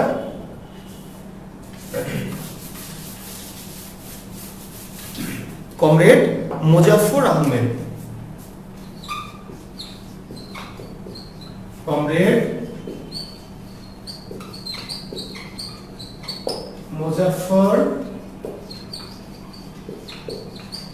এই কমরেড মুজাফফর আহমদ নজরুলের জীবনের কিন্তু অভিভাবক বা কোন কোন তাত্ত্বিকের মতে গুরু। যদি এমন কোন প্রশ্ন কখনো করা হয় যে নজরুলের গুরু কে, তো নজরুলের গুরু কমরেড মুজাফফর আহমদ। এই নজরুল যখন কলকাতায় গেলেন, তো কমরেড মুজাফফর আহমদ তখন একটি পত্রিকা সম্পাদনা করতেন, নবযুগ। 1920 সালে এই পত্রিকাটি কলকাতা থেকে প্রকাশিত হতো, কমরেড মুজাফফর আহমদ সম্পাদিত নবযুগ পত্রিকা 1920 সালে। এই পত্রিকায় নজরুল কে কমরেড মুজাফফর আহমদ একটা ব্যবস্থা করে দিলেন যে তুমি এই পত্রিকায়, আমার পত্রিকায় একটু কাজ করো আর তুমি লেখালেখি করো। নজরুল খুব খুশি হলেন, তার এরকম একজন ভালো শুভাকাঙ্ক্ষী পেয়ে যে তার পত্রিকায় সে কাজ করবে, বিনিময়ে অল্প কিছু পারিশ্রমিক পাবে এবং এই পত্রিকায় কাজ করার পাশাপাশি তিনি লেখালেখি করারও কি সাহিত্য চর্চার সুযোগ পাবেন। তো এইভাবেই নজরুল নবযুগ পত্রিকার সাথে জড়িয়ে গেলেন এবং লেখালেখিটাকে আরো প্রচন্ডভাবে তিনি চালিয়ে যেতে থাকলেন।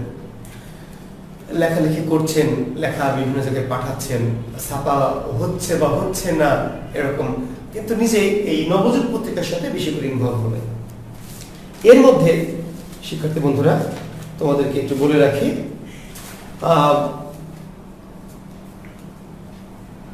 1921 সালের দিকে, 1921 সালে তিনি কলকাতায় আছেন, লেখালেখি করছেন, বিভিন্ন পত্রিকায় কাজ করছেন। নজরুলের জীবনে একটা হঠাৎ করে তিনি একটা রাতে ঘুমিয়ে আছেন নজরুল, কমরেড মুজাফফর আহমদ একই রুমে দুইজন থাকতেন আর কি, মেসের মতো। তোমরা যারা মেসে থাকো, ওইটি মুসলিম মেস ছিল, আগের যুগে হিন্দু এবং মুসলমানদের আলাদা আলাদা মেস থাকতো। তো রাতে নজরুলের ঘুম ভেঙে গেল। 1921 সালে ঘটনাটি বলছি আমি। 1921 সালের ডিসেম্বরের শেষ সপ্তাহে, একটু তারিখটা নিয়ে দ্বিমত আছে তাত্ত্বিকদের মধ্যে, তবে এটি নিশ্চিত 1921 সালের ডিসেম্বরের শেষ সপ্তাহে কোন একদিন, 28 ডিসেম্বর, 29 ডিসেম্বর এমন কেউ কেউ বলেছেন আর কি, নজরুলের রাতে ঘুম ভেঙে গেল। নজরুল ঘুম থেকে উঠলেন, উঠে সারা রাত ধরে একটি কবিতা লিখলেন। ফজরের আজান পড়ল, মুজাফফর আহমদকে ডেকে তুললেন নজরুল। তো মুজাফফর আহমদ, নজরুল বললেন যে আমি একটা কবিতা লিখেছি, দেখালো মুজাফফর আহমদকে। ঘুম ঘুম চোখে মুজাফফর আহমদ এই কবিতা যখন পড়ল, মুজাফফর আহমদের গায়ের লোম দাঁড়িয়ে গেছে। মুজাফফর আহমদ বলছেন যে তুমি কি করেছো, তুমি সত্যি একটা দারুণ কবিতা লিখেছো। মুজাফফর আহমদ খুবই এক্সাইটেড হয়ে গেলেন এই কবিতাটি পড়ে এবং নজরুলকে বললেন যে নজরুল, হ্যাঁ তুমি বড় কবি হয়ে উঠছো। তো নজরুল তার এই কবিতাটি পরের দিন কয়েকটি কপি করে কয়েকটি পত্রিকার অফিসে পাঠালেন, কারণ কোনো পত্রিকা ছাপাবে বা কোনো পত্রিকা ছাপাবে না এত ঠিক নেই। তো 1922 সালের 6 জানুয়ারি, 1922 সালের 6 জানুয়ারি শুক্রবারে বিজলি পত্রিকা, এই সাপ্তাহিক বিজলি পত্রিকাটার নাম কি? সাপ্তাহিক বিজলি।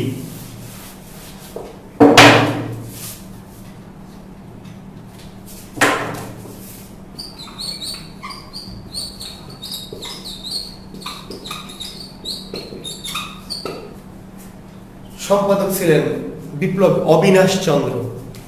বিজলি পত্রিকার সম্পাদক, ম্যানেজার বলা হতো তখন,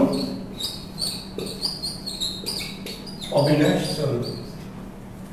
এই বিজলি পত্রিকার ম্যানেজার বিপ্লবী অবিনাশ চন্দ্র এই নজরুলের এই কবিতাকে তার সাপ্তাহিক বিজলি পত্রিকায় প্রকাশ করলেন এবং সেই কবিতাটির নাম ছিল বিদ্রোহী, যেই কবিতাটি নজরুলকে আজকের নজরুল বানিয়েছে। শিক্ষার্থী বন্ধুরা, তোমরা জানো, বলা হয় যে নজরুল যদি আর কোনো কবিতা নাও লিখতেন, বলা হয়, এমন বলা হয়, কেউ কোনো সমালোচক বলেন, নজরুল প্রেমী, যে নজরুল যদি আর কোনো কিছু না লিখতেন, শুধু এই একটি বিদ্রোহী কবিতা, যেটি নজরুল এই একই রকম নজরুল রাখত, বা এইভাবে তিনি প্রসিদ্ধ হতেন। এই বিজলি পত্রিকায় এই যখন প্রকাশিত হলো বিদ্রোহী কবিতাটি, এবং মানুষ যখন এই বিদ্রোহী কবিতা পড়ার সাথে সাথে, শিক্ষার্থী বন্ধুরা, মানুষ একটা কেন জানি উন্মাদ হয়ে গেল, উতলা হয়ে গেল, এবং কে নজরুল, এবং কেন, তার কারণটি একটু বলি। শিক্ষার্থী বন্ধুরা, তোমরা জানো যে কবিতা বলতে আসলে সেই সময় নজরুল কেন নজরুল হয়েছে, আসলে একটু 1 মিনিটে প্রসঙ্গটা বলা দরকার। যে এই যে সাহিত্য বা কবিতা বলতে কিন্তু আসলে তখন যেটা হতো, যে কবিতা মানে একটু রোমান্স, একটু রোমান্টিকতা। রবীন্দ্রনাথরা যেমন লিখছেন, বিহারীলাল তারা লিখছেন, কবিতার মধ্যে একদম রোমান্টিকতা। তুমি লক্ষ্মী, সরস্বতী, আমি ব্রহ্মাণ্ডের প্রতি, হোক গে বসুমতী যার খুশি তার। কিংবা রবীন্দ্রনাথের মতো আমার হিয়ার মাঝে লুকিয়েছিলে, এই টাইপের, কিংবা রোমান্টিকতা।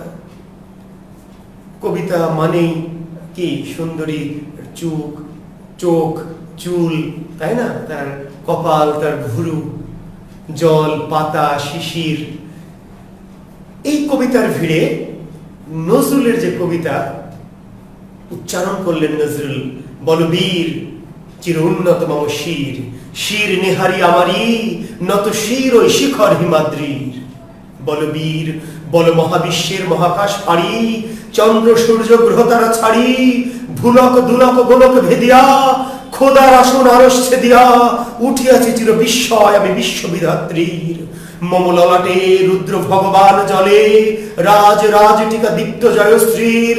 বলবীর আমি চির উন্নত শির। এই যে একটা তেজ, এই যে একটা মানুষ উন্মাদ হয়ে গেল, যে কে নজরুল, কি কবিতা, কি বাণী তার, কি একটা উন্মাদনা। যখন ব্রিটিশদের অত্যাচারে, নিষ্পেষণে, নির্যাতনের শিকার হয়ে মানুষের জীবনে নাভিশ্বাস, এই সময় নজরুল এই যে আত্মোপলব্ধি, বল বীর, বল উন্নত মম শির নেহারি আমারি, নত শির ওই শিখর হিমাদ্রির। শির নেহারি আমারি, নেহারি মানে দেখে, লক্ষ্য করে, আমারি শির দেখে, শির নেহারি আমারি, নত শির ওই শিখর হিমাদ্রির। সেই শিখর হিমাদ্রি, হিমালয় পাহাড়ের যে চূড়া, সেও আমার সামনে কি করবে, মাথা নত করে ফেলবে। বলো বীর চির উন্নত মম শির নেহারি আমারি, নত শির ওই শিখর হিমাদ্রির। এই বাণী গোটা নির্জীব ভারতবাসীকে, নিষ্পেষিত নিপীড়িত ভারতবাসীকে একেবারে জাগিয়ে দিল, একেবারে আলোড়িত করে দিল, উদ্বেলিত করে দিল। বিজলি পত্রিকার ১,৫০০ বা এরকম সংখ্যা, ১-১,৫০০ সংখ্যা ছাপা হতো। পুরো কয়েকদিনের মধ্যে সব একদম পুরো পত্রিকা লোপাট।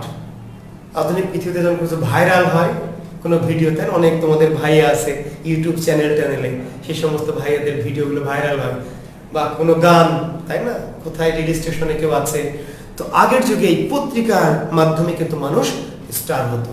এই নজরুল নিয়ে কাড়াকাড়ি পড়ে গেল, কে নজরুল। সমস্ত পত্রিকা, বিজলির সমস্ত সংখ্যা,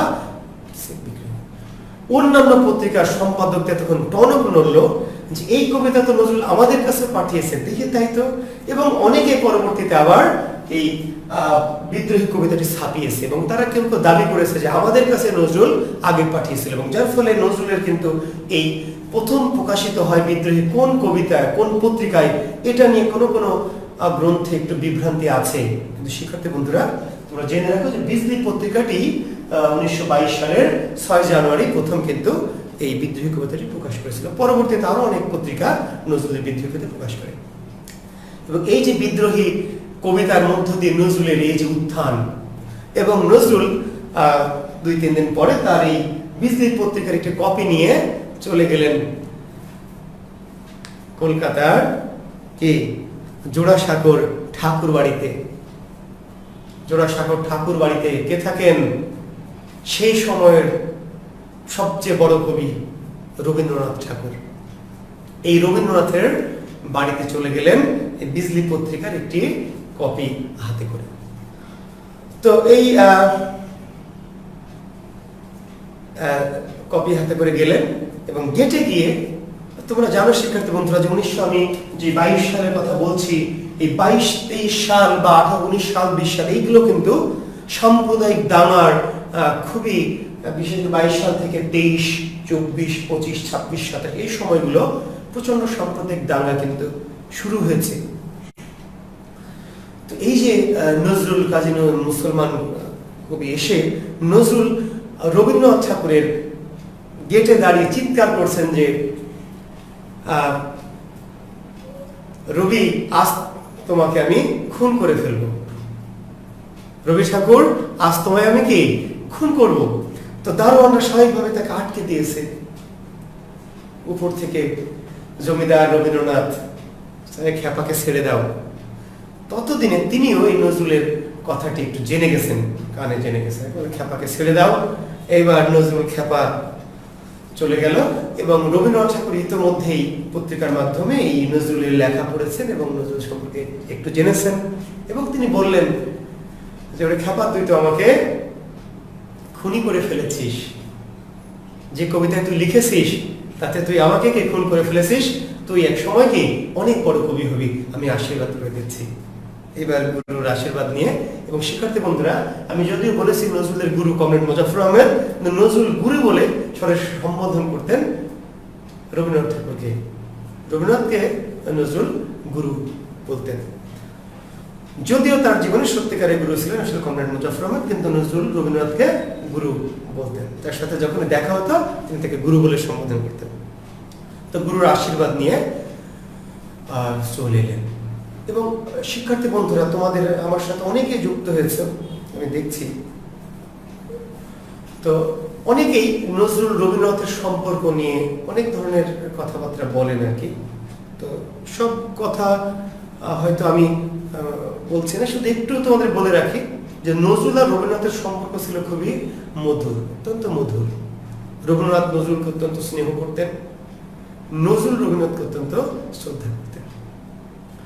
তো তার দু একটি আকার এবং এমন দু একটি বিষয় কথা ছোটবেলায় আমি শুনেছিলাম, কেন শুনেছিলাম জানি না, এরকম শুনতাম ছোটবেলায় যে নজরুল লেখা চুরি করে রবীন্দ্রনাথ ঠাকুর নোবেল পুরস্কার পেয়েছে। ছোটবেলায় শুনতাম, কেন শুনতাম, বিশ্বাস করতাম, মনে করতাম যে একটা রবীন্দ্রনাথ ঠাকুর আমাদের নজরুলের লেখা চুরি করে নোবেল পুরস্কার নিয়েছে, এটা খুব খারাপ। কেন যে তো এটা পরবর্তীতে বুঝেছি বিশ্ববিদ্যালয়ে পড়তে গিয়ে যে সেই সময় শিক্ষার্থী বন্ধুরা 1947 সালে যখন দেশভাগ হয় তোমরা জানো, তখন এই যে ভারত পাকিস্তান, হিন্দুস্তান এবং পাকিস্তান, আসলে ভারত পাকিস্তান তো না, ভারত রাষ্ট্রটা ভেঙে হিন্দুস্তান এবং কি পাকিস্তান। এবং তখন যেহেতু হিন্দুদের কবি রবীন্দ্রনাথ এবং মুসলমানদের কবি নজরুল, এমন একটি ধারণা করা হতো এবং এই ধরনের একটি সাম্প্রদায়িক বিষ বাষ্প, রবীন্দ্রনাথের প্রতি ঘৃণা এবং নজরুলের প্রতি ভালোবাসা ছড়িয়ে দেওয়াটা ছিল এই ধরনের কথাগুলির উদ্দেশ্য। তো আমি বাংলার শিক্ষক হিসেবে এটি মনে করি যে কারো প্রতি ভালোবাসা জাগিয়ে তোলার প্রচেষ্টা এটি খুবই ভালো বিষয়, কিন্তু কারো প্রতি হিংসা জাগিয়ে কারো প্রতি ভালোবাসা জাগিয়ে তোলা এটি খুব অন্যায়। নজরুলের প্রতি ভালোবাসা জাগানোর জন্য করা হয় সেটি ভালো কথা, কিন্তু আরেকজন কবির প্রতি হিংসা উদ্রেক করার জন্য সেটি খুবই বাজে বিষয়। তো যাই হোক, সেটি আমি জানি না তোমরা এই বিষয়গুলো এখনকার আধুনিক সময়ে হয়তো বা সেই প্রসঙ্গগুলি নাই, তবুও আমি একটু রেফারেন্স দিতে চাই তোমাদের একটা বিষয় জানাতে। তোমাদের ভিতরে যদি কারো ভিতরে কোনো এই বিষয়টা থাকে কোনোভাবে কারো মনের মধ্যে, বা যারা জানে না অনেকে বিষয়গুলো, তাদেরকে জানাতে পারো যে এটা কত বড় মানে মূর্খামি আর কি, মূর্খতা যে 1913 সালে রবীন্দ্রনাথ ঠাকুর নোবেল পুরস্কার পেয়েছেন, তাই না? গীতাঞ্জলি বা সং অফারিংস রচনার জন্য। আমরা যদিও বলছি গীতাঞ্জলি কাব্যের জন্য, আসলে গীতাঞ্জলি নয়, গীতাঞ্জলি এবং আরো অন্যান্য কাব্যের কিছু কবিতার সমন্বয়ে সং অফারিংস এই কাব্যের জন্য 1913 সালে নোবেল পুরস্কার পেলেন। কিন্তু এই সং অফারিংস এর যে কবিতাগুলি, সেটা গীতাঞ্জলি বলি বা অন্যান্য, সেটা কিন্তু লেখা হয়েছে 1910 সালে। শিক্ষার্থী বন্ধুরা, তোমাদের সাম্প্রতিক একটা বিশেষে প্রশ্ন হয়েছিল, আমি 1-2 বছর একটা বিশেষ আগে, ঠিক বিশেষের সংখ্যাটাই বলতে পারছি না, এই প্রশ্নটি হয়েছিল যে গীতাঞ্জলি কত সালে রচিত হয়। একটু খেয়াল করো তোমরা সালের কোশ্চেনে গিয়ে, খুব বেশি দূরে যেতে হবে না, 2-3 বছরের মধ্যেই খুঁজো। অনেকে উত্তর দিয়েছে 1913 সাল। গীতাঞ্জলি কত সালে রচিত হয়, তার উত্তর দিয়েছে 1913 সাল। আসলে উত্তরটা কিন্তু রং হয়েছে, তাহলে রচিত হয়েছে কিন্তু 1910 সালে। যে গ্রন্থটির জন্য উনি নোবেল পুরস্কার পেয়েছেন 1913 সালে, কিন্তু গীতাঞ্জলি রচিত হয়েছে 1910 সালে, আর এগুলি অনুবাদ করা হয়েছে 1912 সালে। গীতাঞ্জলি কাব্যটি 1910 সালে রচিত হয়, অনুদিত হয় সং অফারিংস নামে 1912 সালে, আর নোবেল পুরস্কার 1913 সালে। আচ্ছা, তো এখন খেয়াল করো শিক্ষার্থী বন্ধুরা, এখন 1910 সালে যে কাব্যটি তিনি লিখছেন গীতাঞ্জলি 1910 সালে, তখন নজরুলের বয়স কিন্তু মাত্র 11 বছর। 1899 সালে তিনি জন্মেছেন। 1910 সালে নজরুল যখন গীতাঞ্জলি কাব্যের কবিতাগুলো লিখছেন, প্রকাশিত হচ্ছে, লিখেছেন তারও আরো হয়তো আগে 1910 সালে গীতাঞ্জলি প্রকাশিত হচ্ছে, ঠিক আছে। আর নোবেল পুরস্কার পেয়েছেন 1913 সালে, ইংরেজি হয়েছে 1912 সাল। 1910 সালে যেটা প্রকাশিত হয়েছে গ্রন্থটি লিখেছেন আরো কিন্তু 1 বছর অন্তত আগে। তো 1909 সালে যদি তিনি লেখেন কাব্যটি রচনা করেন, তাহলে তখন নজরুলের বয়স হচ্ছে স্রেফ কি 10 বছর। 10 বছর বয়সের শিশু নজরুল তখন লেখা শুরু করেননি, কোনো কবিতায় তিনি লেখেননি। তিনি কবিতা লিখছেন 1920 সালের দিকে এসে, 1326 বঙ্গাব্দের দিকে, ঠিক আছে। তো 10 বছর বয়সের নজরুল কিন্তু লেটো গানের দলে, ওই যে গ্রামের যাত্রাপালার যে লেটো গানের দল, সেই গানের দলে গান একটু একটু মুখে মুখে বেঁধেছেন। তাহলে তার কোন কবিতা যখন লেখাই হয়নি, সেই হাফ প্যান্ট পরে নজরুল, তো তার লেখা চুরি করে রবীন্দ্রনাথ, বা তার লেখা নিয়ে রবীন্দ্রনাথ পুরস্কার পেয়েছেন, এরকম মানে যারা বলে বা যদি কেউ বলে থাকে, তাহলে এটি কিন্তু অত্যন্ত মারাত্মক, কি এটা অপরাধ বা অন্যায়, তাই না? ঠিক আছে।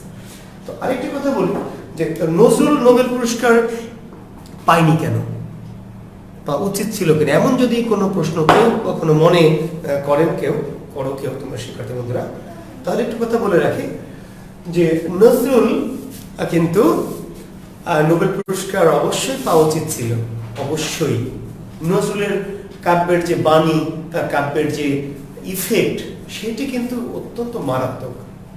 কিন্তু কেন তিনি পাননি, তার অনেকগুলি কারণ আছে। তার কারণে একটি প্রধান কারণ যে নোবেল কমিটি কিন্তু সাম্যবাদী বোঝে না, অগ্নিবীণা বোঝে না।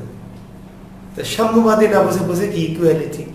তো নজরুলের সাম্যবাদী কাব্যটি তো ইংরেজিতে অনুবাদ করতে হবে, অগ্নিবীণা কাব্যটি তো ইংরেজিতে অনুবাদ করতে হবে, তাই না? তো নোবেল কমিটি কিন্তু সাম্যবাদী এবং অগ্নিবীণা বা বিশ্বেরবাসী এই বিষয়ের উপর তারা নোবেল পুরস্কার দিতে পারবে না। দিবে কিসের উপর? সেই গ্রন্থটি যদি ইংরেজিতে অনুদিত হয় এবং সেই অনুদিত গ্রন্থটি যদি নোবেল কমিটির কি হস্তগত হয়, বা সেখানে অর্থাৎ প্রতিযোগিতায় যদি অংশগ্রহণই আপনি না করেন, তাহলে তো আপনার পুরস্কার পাওয়ার আসলে সুযোগ নাই। তো নজরুলের দুর্ভাগ্য, কিংবা আমাদের বাঙালি জাতির দুর্ভাগ্য, বা গোটা পৃথিবীর দুর্ভাগ্য, নজরুলের মতো এত প্রতিভাবান, এত মেধাবী, এত ইফেক্টিভ কবি, যিনি নোবেল পুরস্কার থেকে মানে পাননি বা বঞ্চিত হয়েছেন, কিংবা সেই ইয়েতে তিনি হয়তো ওই পর্যন্ত যেতেই পারেননি। কেন? কারণ ওই যে বললাম যে পারিবারিকভাবে বা সামাজিকভাবে কিংবা ব্যক্তিগতভাবে তিনি ওইভাবে ওই পর্যায়ে যেতে পারেননি। রবীন্দ্রনাথের সাথে তার এই পারিবারিক কিংবা এই ধরনের এক ধরনের একটা বিশাল গ্যাপ ছিল, যেটি সম্ভব হয়নি নজরুলের পক্ষে ওই জায়গাটা গেছি। তো যাই হোক, সেই প্রসঙ্গটি নিয়ে নিশ্চয় আর অনেক বড় বোদ্ধারা আছেন, অনেক বড় বড় সাহিত্য তাত্ত্বিক আমাদের দেশে আছেন, তারা এই বিষয়গুলি হয়তো আলোচনা করবেন।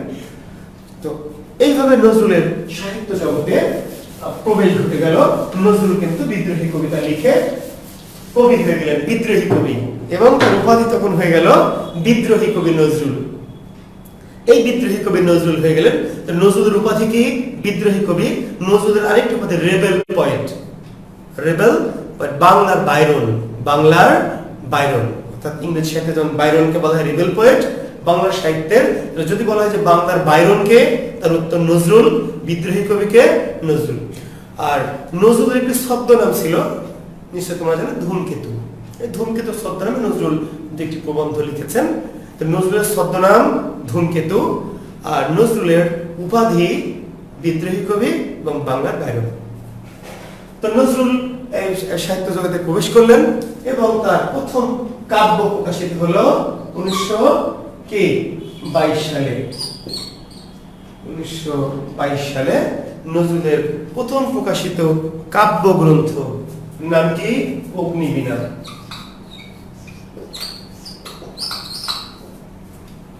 তো শিক্ষার্থী বন্ধুরা, তাহলে তোমরা নিশ্চয় বুঝতে পারছো যে নজরুলের তাহলে প্রথম প্রকাশিত কাব্য, তাহলে প্রথম প্রকাশিত, এখন এই যে এই জায়গাগুলিতে তোমরা একটু বিভ্রান্ত হও। আমি যদিও আসলে আবার বলছি, তোমাদের আমি সরাসরি ক্লাসটা নিতে পারলে আরো বেশি আমার ভালো লাগতো এবং তোমাদের সাথে আমার একটা ইন্টারাকশন ঘটতো, সেটি আমার একটু ল্যাকিংস থাকছে। অনলাইনে ক্লাস নেওয়াটা আমার খুব বেশি ভালো লাগে না। কেন লাগে না নিশ্চয়ই তোমরা জানো, আমার সরাসরি ক্লাস যারা করেছো, কারণ আমি শিক্ষার্থীদের সাথে গল্প করে মজা করে ক্লাস নিতে পছন্দ করি। তো শিক্ষার্থীদের আমি যেহেতু দেখতে পাচ্ছি না, আমার সাথে এইটুকু একটা গ্যাপ থেকে যাচ্ছে। তো তারপরেও যেহেতু আমাদের নিতে হচ্ছে সময় করবে। তো নজরুলের প্রথম প্রকাশিত রচনা বাউন্ডেলের আত্মকাহিনী, নজরুলের প্রথম প্রকাশিত কবিতা মুক্তি, আর নজরুলের প্রথম প্রকাশিত কাব্য গ্রন্থ অগ্নিবীণা। তাহলে প্রশ্নগুলি কিন্তু আমরা একটু সেপারেট করে ভাববো। অনেকে প্রশ্ন বুঝে না, আর প্রশ্ন বোঝে না বলেই কিন্তু অনেক পড়া বা জানা সত্ত্বেও বিসিএস ভালো করতে পারে না। আমি ক্লাসে তোমাদের বারবার বলেছি যে বিসিএসটা কিন্তু অনেক শুধু পড়ে গেলে এটা হবে না, তোমাকে এই প্রশ্নের বিষয়গুলোকে কিন্তু সেপারেট করে মাথায় রাখতে হবে যে কোন প্রশ্নের উত্তরটা কি। নজরুলের প্রথম প্রকাশিত কবিতা কি? অগ্নিবীণা। প্রথম প্রকাশিত কবিতা মুক্তি। প্রথম প্রকাশিত রচনা কি? তো বাউন্ডেলের আত্মকাহিনী। প্রথম প্রকাশিত কাব্যগ্রন্থের নাম কি? অগ্নিবীণা। কত সালে? 1922 সালে অগ্নিবীণা কাব্যটি প্রকাশিত হয়। এরপরে পর্যায়ক্রমে অনেক গ্রন্থ নজরুলের আছে, ঠিক আছে? দোলন চাপা, বিশ্বের বাসী, ভাঙার গান, ছায়ানট, জিঞ্জির, সর্বহারা, সিন্ধু হিন্দোল, চিত্তরমা, অনেক গ্রন্থ। আমি সেগুলি পর্যায়ক্রমে লিখে দিতেই পারি, কিন্তু সেগুলি আমি লিখছি না, কারণ এগুলি জাস্ট তথ্য। যে তথ্যগুলি তোমাদের নিশ্চয়ই বই আছে, আমি জানি সবারই বই আছে। তোমরা আমি রেফার করে বাংলা সাহিত্যের সম্পূর্ণ ইতিবৃত্ত, এই বইটি তোমরা অসিত কুমার বন্দ্যোপাধ্যায়ের এই বইটি তোমরা ফলো করতে পারো শিক্ষার্থী বন্ধুরা। আমি এর আগে ক্লাসে বলেছি। তোমরা আব্দুল হাই আলী হাসানের বাংলা সাহিত্যের কি এই যে বইটি বাংলা সাহিত্যের ইতিবৃত্ত, একই নাম, এটি হচ্ছে বাংলা সাহিত্যের সম্পূর্ণ ইতিবৃত্ত। বাংলা সাহিত্যের সম্পূর্ণ ইতিবৃত্ত, এটি ডক্টর অসিত কুমার বন্দ্যোপাধ্যায়। আর এই বইটির নাম শুধু বাংলা সাহিত্যের ইতিবৃত্ত। তো এই দুটি বই তোমরা আরো যারা একটু বেশি জানতে চাও বা পড়তে চাও নজরুলের তথ্যগুলি তোমরা পড়বে। পাশাপাশি আমার যে ডক্টর জুয়েল কিবরিয়ার একটি বই আছে বাংলা কোষ, নিশ্চয়ই তোমাদের অনেকের কাছে আছে। এই বইটিও তোমরা একটু রেফারেন্স হিসাবে পড়তে পারো, ঠিক আছে শিক্ষার্থী বন্ধুরা? তাই না? হ্যাঁ, তোমরা সৌমিত্র শেখর স্যারের সাহিত্য জিজ্ঞাসা, সেই বইটিও পড়তে পারো। আরেকটি বই আমরা ডক্টর হুমায়ুন আজাদের লাল নীল দীপাবলি, আমি খুবই পছন্দ করি এবং খুবই একটি দারুণ বই। ডক্টর হুমায়ুন আজাদের ছোটদের উপযোগী করে লেখা, খুব সহজ ভাষায় কিন্তু খুবই দারুণ চমৎকার বই। ডক্টর হুমায়ুন আজাদের লাল নীল দীপাবলি, ডক্টর সৌমিত্র শেখর স্যারের তোমরা সাহিত্য জিজ্ঞাসা, ঠিক আছে? এই বই দুটোও পড়তে পারো। এবং পাশাপাশি আমি আরো যে দুটো বই দেখেছি, এবং আমার বাংলা কোষ, এই বিশেষ বাংলা কোষ, এটা আমি জুয়েল কিবরিয়া, এই বইটি তোমরা ফলো করতে পারো। তো নজরুলের অগ্নিবীণা কাব্যগ্রন্থ, বিশ্বের বাসী, সাম্যবাদী, তাই না, চক্রবাক, ফণী মনসা, ছায়ানট, জিঞ্জির, প্রলয় শিখা, অসংখ্য কবিতা এবং নজরুল অনেক কাব্য নজরুল তার জীবনে কি রচনা করেছেন, এই কাব্যগুলি তোমরা পড়তে পারো। তো শিক্ষার্থী বন্ধুরা, আমি নজরুলের ওই যে বললাম যে আমি স্পেসিফিক কিছু বিষয়, যেহেতু আমার একটি বিসিএস ওরিয়েন্টেড ক্লাস বা আমার জব ওরিয়েন্টেড ক্লাস, আমি সেই বিষয়টাকে একটু হাইলাইট করার জন্যই একটু ক্লাসগুলো অন্য স্টাইলে যাচ্ছি। যে নজরুলের গ্রন্থের তালিকাগুলো আমি টোটালটা না দিয়ে একটু সেগমেন্ট করে করে ভাবছি। যেন বিশেষ প্রশ্ন হবে নজরুলের শিশুতোষ গ্রন্থ কোনটি, নিচের কোনটি নজরুল রচিত শিশুতোষ গ্রন্থ। তো তুমি যদি শুধু গ্রন্থের নামগুলি একটানা মুখস্থ করে যাও তাহলে কিন্তু বিসিএস ভালো করা যাবে না। অর্থাৎ কি জাতীয়, কি ধরনের, কোনটি শিশুতোষ, কোনটি আত্মজীবনীমূলক, কোনটি অনুবাদমূলক রচনা, কোনটি তাই না প্রবন্ধ, কোনটি গল্প, কোনটি উপন্যাস, এইভাবে নজরুলের রচনাগুলিকে বা যে কোনো বড় লেখকের রচনাগুলিকে তুমি একটু সেগমেন্ট করে করে আমরা বিসিএস এর জন্য পড়াই ক্লাসে। তো নজরুলের ছোটদের জন্য লেখা গ্রন্থ ঝিঙে ফুল, সাত ভাই চম্পা, কি কি শিশুতোষ গ্রন্থ, নজরুল রচিত শিশুতোষ গ্রন্থ ঝিঙে ফুল, সাত ভাই চম্পা। নজরুল রচিত শিশুতোষ গ্রন্থ ঝিঙে ফুল, সাত ভাই চম্পা। নজরুলের অনুবাদ গ্রন্থ আছে তিনটি, অনুবাদ গ্রন্থ খুবই বিখ্যাত। সেই অনুবাদ গ্রন্থ তিনটি, তার একটির নাম হচ্ছে রুবাইয়াতি হাফিজ।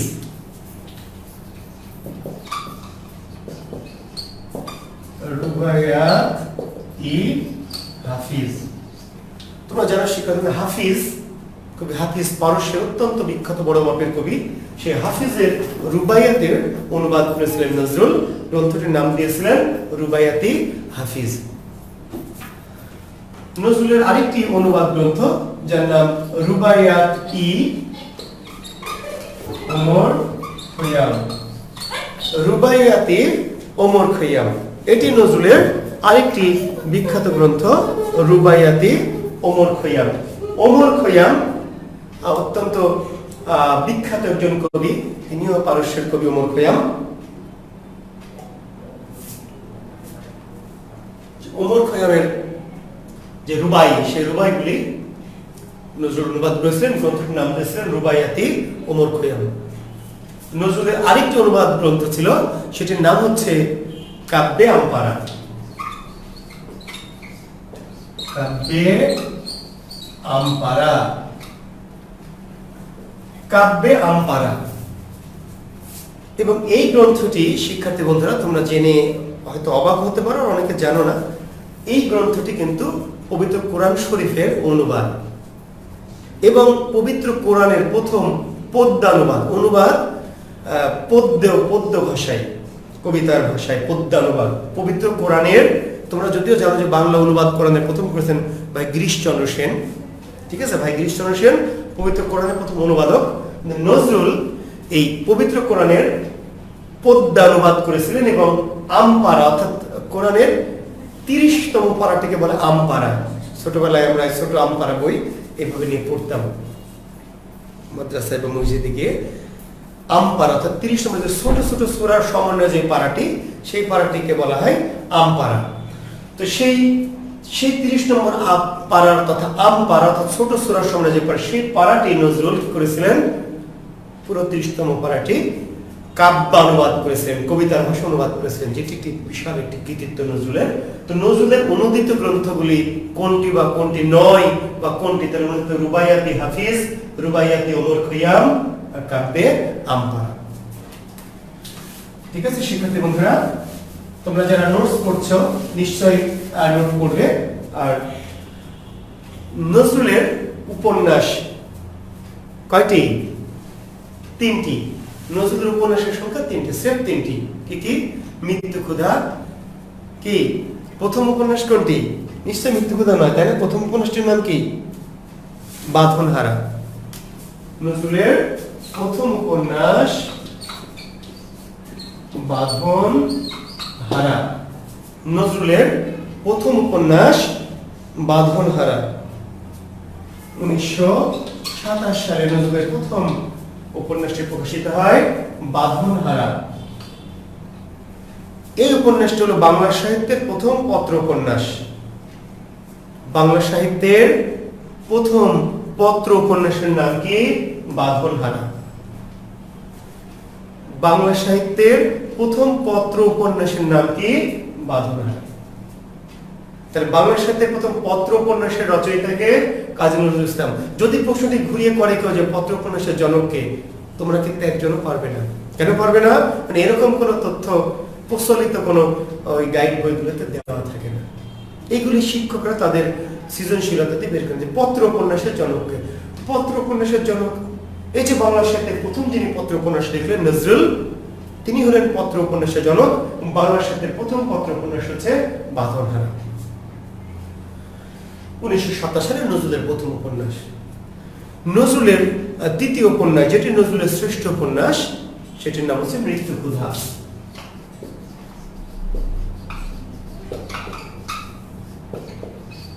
1929 সালে মৃত্যু ক্ষুধা উপন্যাসটি প্রকাশিত হয়, যেটি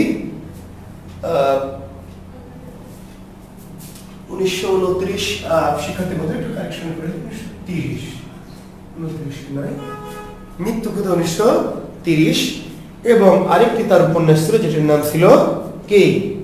কুহেলিকা।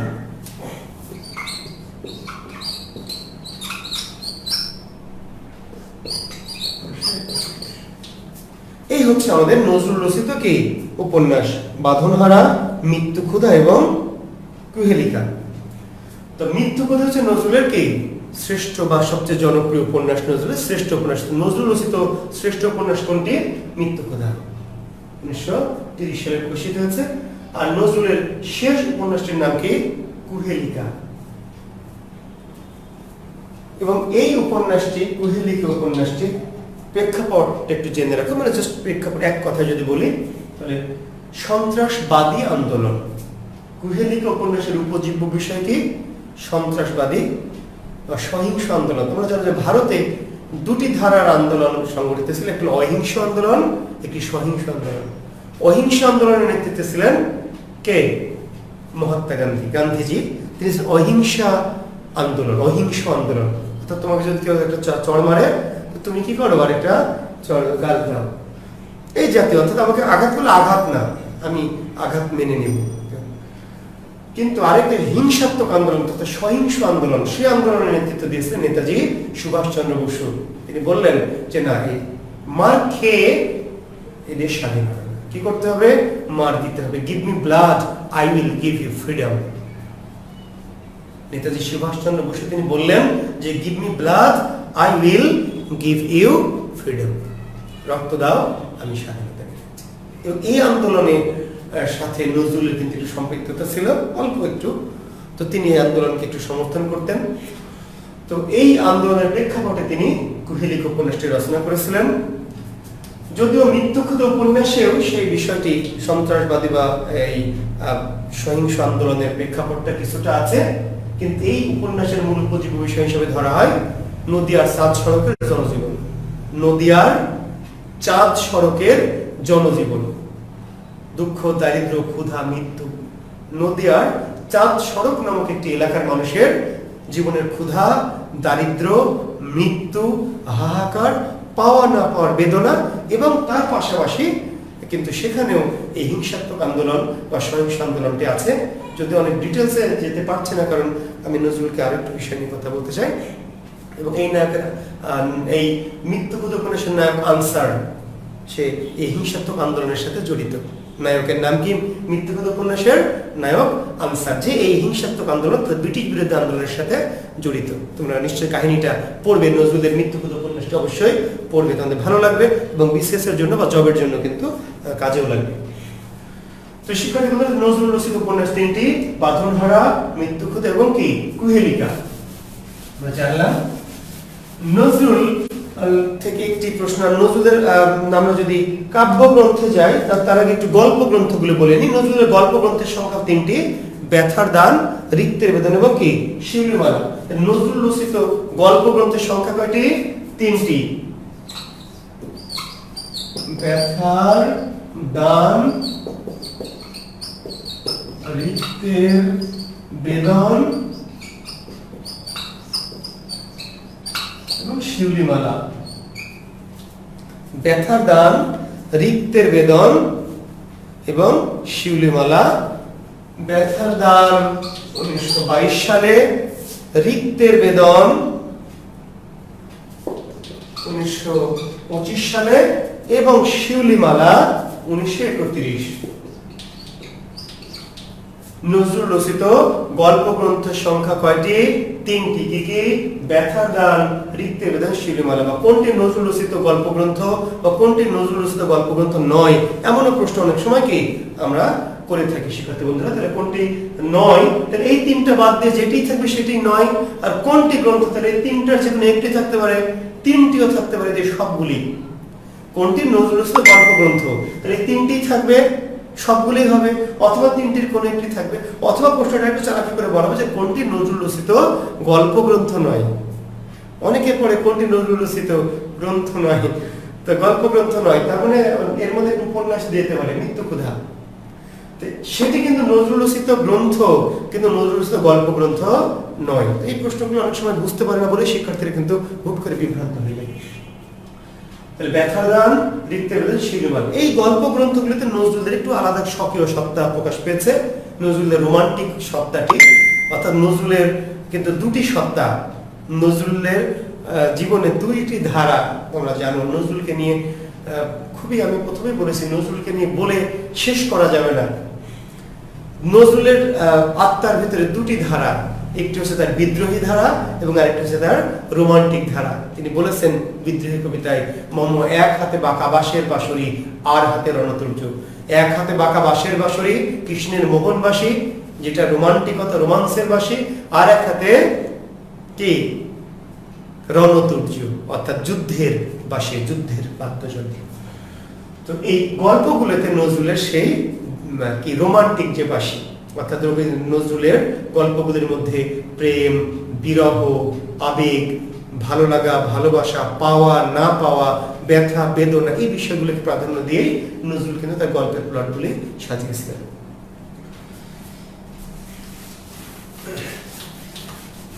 একটি প্রশ্ন বিসিএসে প্রায় আসে শিক্ষার্থী বন্ধুরা, শুনতে পাচ্ছি না ঠিক মতো স্যার। আয়শা সানিয়া লিখেছেন, কেন শুনতে পাচ্ছেন না? সাউন্ড কি ক্লিয়ার নাই?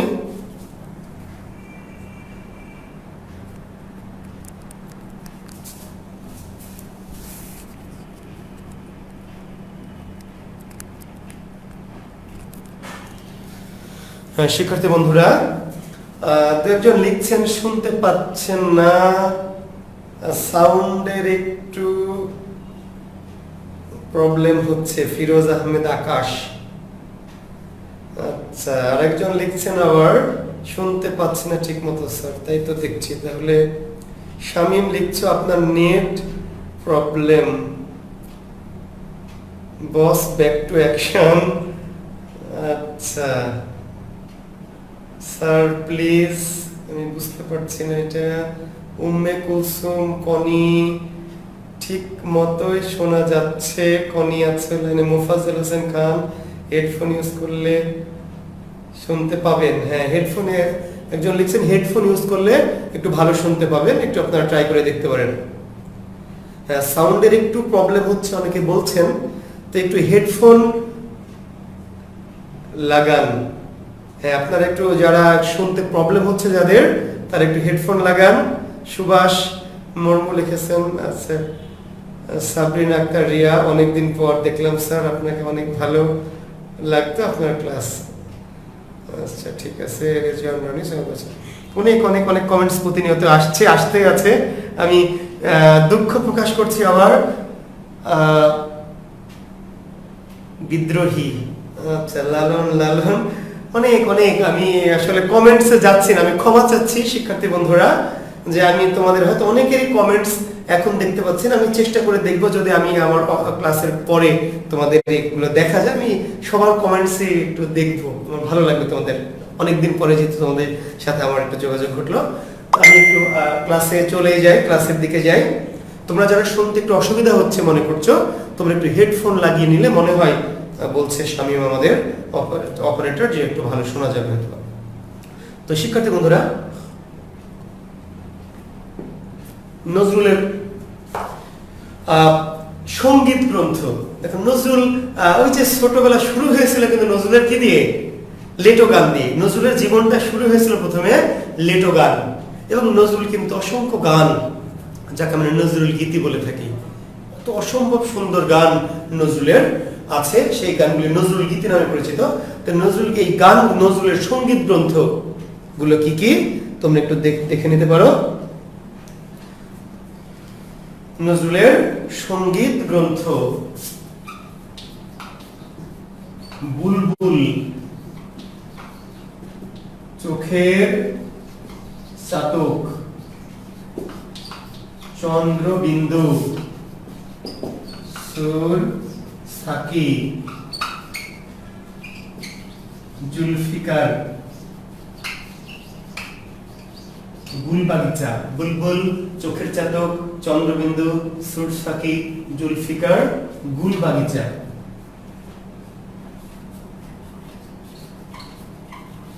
চন্দ্রবিন্দু।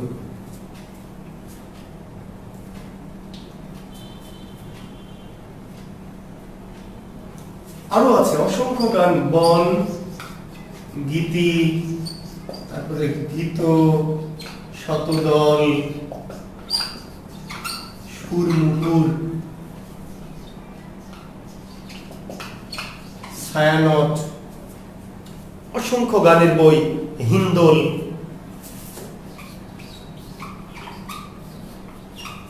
নজরুল রচিত বিশেষ করে এই গ্রন্থগুলি একটু বেশি গুরুত্বপূর্ণ।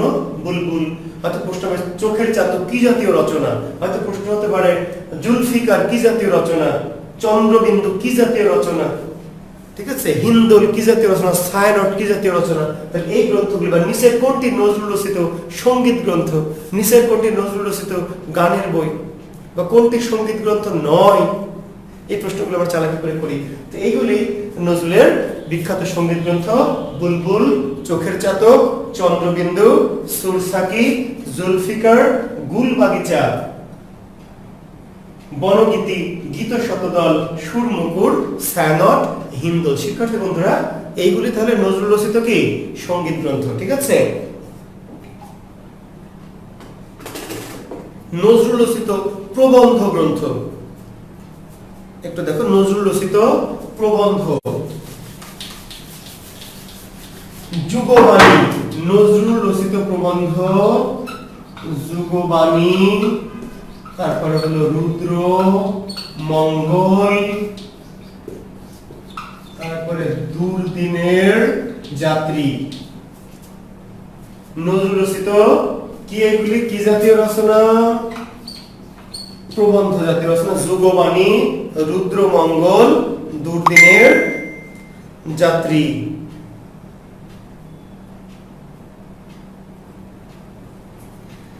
আচ্ছা, সাউন্ড আর একটু বাড়ালে ভালো হয় স্যার। আমার সাউন্ড তো মোবাইলের সাউন্ড এই পর্যন্ত শেষ। তোমরা একটু হেডফোন লাগাও, যাদের সাউন্ডের প্রবলেম তারা হেডফোন লাগাও। সত্যিকারের সাহিত্যপ্রেমিক তারা কখনো হিংসা করবে না। আচ্ছা, আমি কমেন্টসে যাচ্ছি না। আচ্ছা, রাজবন্দির জবানবন্দি। রাজবন্দির জবানবন্দি। যুগবাণী, রুদ্রমঙ্গল, দুর্দিনের যাত্রী, রাজবন্দির জবানবন্দি। ধূমকেতু।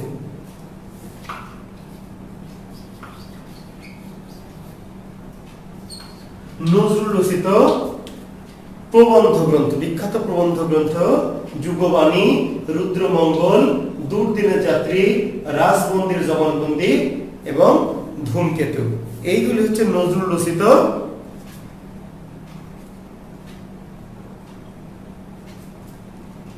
কি প্রবন্ধ গ্রন্থ, ঠিক আছে।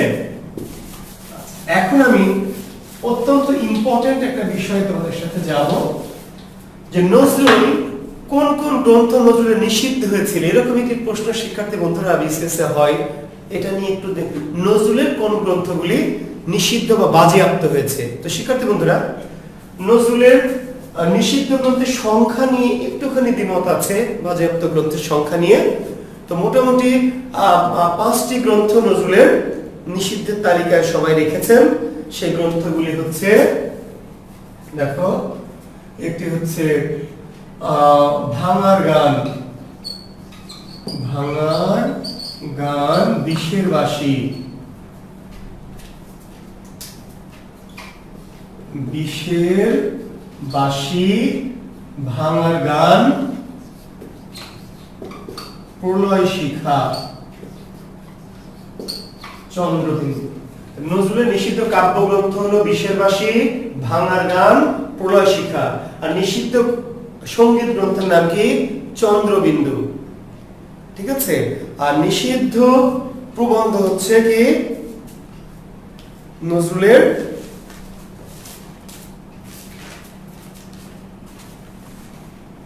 যুগবাণী।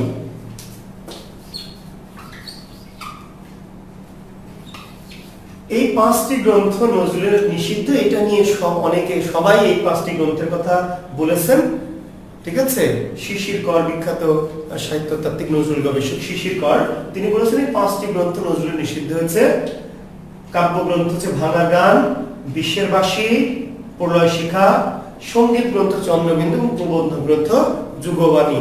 তবে এর বাইরে আরো 2টি গ্রন্থের কথা কেউ কেউ বলছেন যে এই গ্রন্থ 2টি নিষিদ্ধ হয়েছে। সে তার একটি গ্রন্থের নাম হচ্ছে দুর্দিনের যাত্রী এবং রুদ্রমঙ্গল। তবে এটা নিয়ে একটু দ্বিমত আছে। রুদ্রমঙ্গল এবং দুর্দিনের যাত্রী। তো শিক্ষার্থী বন্ধুরা, যদি কনফিউশন আসে বা পরীক্ষা, তাহলে তোমরা এই কি 5টি গ্রন্থ দিবা যে ভাঙার। এই 5টি গ্রন্থ মূলত নজরুলের বাজেয়াপ্ত হয়েছিল। ঠিক আছে। ভাঙার গান, বিষের বাঁশি, প্রলয় শিখা, চন্দ্রবিন্দু, যুগবাণী। এইটি বহুল প্রচলিত তথ্য নির্ভর মত যে এই 5টি গ্রন্থ নজরুলের নিষিদ্ধ বা বাজেয়াপ্ত হয়েছে। 2-1টি তাত্ত্বিকের মতে রুদ্রমঙ্গল এবং দুর্দিনের যাত্রী নিষিদ্ধ হয়েছে, তবে এটা নিয়ে প্রামাণিকতা পাওয়া যায়নি। আর আরেকটি গ্রন্থ নজরুলের অগ্নিবীণা। শিক্ষার্থী বন্ধুরা একটু খেয়াল করতে হবে কথাটি, যেটি বলছে অগ্নিবীণা। এই কাব্যটি কিন্তু বাজেয়াপ্ত হয়নি, কাব্যটি বাজেয়াপ্ত হয়নি, কিন্তু এই কাব্যের একটি কবিতা, যে কবিতাটির নাম ছিল রক্তাম্বর ধারিণী মা। রক্তাম্বর ধারিণী মা। এই রক্তাম্বর ধারিণী মা, এই কবিতাটির নিষিদ্ধ করা হয়। অগ্নিবীণা কাব্য নিষিদ্ধের তালিকায় সমালোচকরা রাখছেন না। তারা বলছেন অগ্নিবীণা কাব্যের একটি কবিতা রক্তাম্বর ধারিণী মা। শিথির সিঁদুর মুছে ফেল মাগো, জাল শেথা জাল কালচিতা, তোমার খড়গ রক্ত হোক স্রষ্টার বুকে লাল ফিতা। তোমরা পড়ে দেখবে, অগ্নিবীণা কাব্যে এখনো আছে। অগ্নিবীণা কাব্যের এটি 3য় কবিতা যত সম্ভব। শিথির সিঁদুর মুছে ফেল মাগো, জাল শেথা জাল কালচিতা, তোমার খড়গ রক্ত হোক স্রষ্টার বুকে লাল ফিতা। তো দেবীকে সম্বোধন করে, রক্তাম্বর ধারিণী মাকে সম্বোধন করে লিখছেন। আর এই অগ্নিবীণা কাব্যের কিন্তু প্রথম কবিতার নাম কি? প্রশ্ন। নজরুলের খুবই বিখ্যাত একটি কবিতা অগ্নিবীণা, অত্যন্ত বিখ্যাত কাব্য, তার প্রথম কাব্য এবং সবচেয়ে বিখ্যাত কাব্য অগ্নিবীণা। তো অগ্নিবীণা কাব্যের প্রথম কবিতার নাম কি? প্রলয় উল্লাস। এই প্রশ্নটি বিশেষে এসছে যে অগ্নিবীণা কাব্যের প্রথম কবিতা প্রলয় উল্লাস। বিদ্রোহী কততম কবিতা? অগ্নিবীণা কাব্যের বিদ্রোহী কততম কবিতা? শিক্ষার্থী বন্ধুরা তার উত্তর হচ্ছে 2 নম্বর। বিদ্রোহী অগ্নিবীণা কাব্যের কততম কবিতা? 2য় সংখ্যক। ঠিক আছে। প্রথম কবিতার নাম কি? প্রলয় উল্লাস। তাহলে অগ্নিবীণা কাব্যের প্রথম কবিতার নাম প্রলয় উল্লাস, আর 2য় কবিতাটি হচ্ছে বিদ্রোহী। ঠিক আছে। শেষ কবিতার নাম কি? মহরম। জেনে রাখো, অগ্নিবীণা কাব্যের শেষ কবিতাটির নাম মহরম।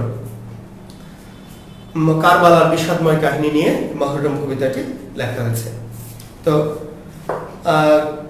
এই অগ্নিবীণা কাব্যের রক্তাম্বর ধারিণী মা কবিতাটি নিষিদ্ধ হয়েছে, কিন্তু পুরো কাব্য গ্রন্থটি নিষিদ্ধ হয়নি, বাজেয়াপ্ত হয়নি। আচ্ছা, নজরুল কারাবরণ করতে হয়েছে নজরুলকে জীবনে 2 বার। নজরুল কারাবরণ করেছেন কয়বার? দুইবার। তার প্রথমটি 1923 সালের 16 জানুয়ারি। 1923 সালের 16 জানুয়ারি শিক্ষার্থী বন্ধুরা নজরুলকে কারা বরণ করতে হয়, তার 1 বছরের জেল হয়। কিসের জন্য? একটি কবিতার জন্য। কবিতাটির নাম কি? আনন্দময়ীর আগমনে। আনন্দময়ীর আগমনে। তো এই আনন্দময়ীর আগমনে এই কবিতাটির জন্য নজরুলকে কারাদণ্ড দেওয়া হয়। এই কবিতাটি নজরুল তার যে প্রকাশিত পত্রিকা ছিল, একটি নজরুল সম্পাদিত পত্রিকা কি? ধূমকেতু। নজরুল সম্পাদিত একটি পত্রিকা ছিল। 1922 সালে এই পত্রিকাটি নজরুল সম্পাদনা করেন, প্রথম প্রকাশিত করেন আর কি। তো নজরুল তার যে এই যে সম্পাদিত পত্রিকা ধূমকেতুতে 1922 সালে তিনি একটি এটি বলছি আমরা একটা পূজা সংখ্যা বলা হচ্ছে আর কি। ধূমকেতু পত্রিকা 1922 সালের পূজা সংখ্যায় আনন্দময়ের আগমন নামে একটি কবিতা লিখেছিলেন, দেবী দুর্গাকে সম্বোধন করে। ঠিক আছে? আর কতকাল থাকবি বেটি ঢেলা মূর্তির আড়ালে, দেশটা যে আজ নাশ করেছে উগ্র মূর্তি চাড়ালে। আর কতকাল থাকবি বেটি, দেবী দুর্গাকে সম্বোধন করছেন, আর কতকাল থাকবি বেটি ঢেলা মূর্তির আড়ালে। ঢেলা মূর্তির আড়ালে মূর্তির মতে কতকাল থাকবি, দেশটা যে আজ নাশ করলো উগ্র মূর্তি চাড়ালে। এই জাতীয় একটা চরণ তিনি লিখেছিলেন। তো এই চরণ লেখার ফলে ব্রিটিশরা তার প্রতি ক্ষুব্ধ হয়, ক্রুদ্ধ হয় এবং তার নামে রাষ্ট্রদ্রোহিতায় প্ররোচিত করার মামলা হয়।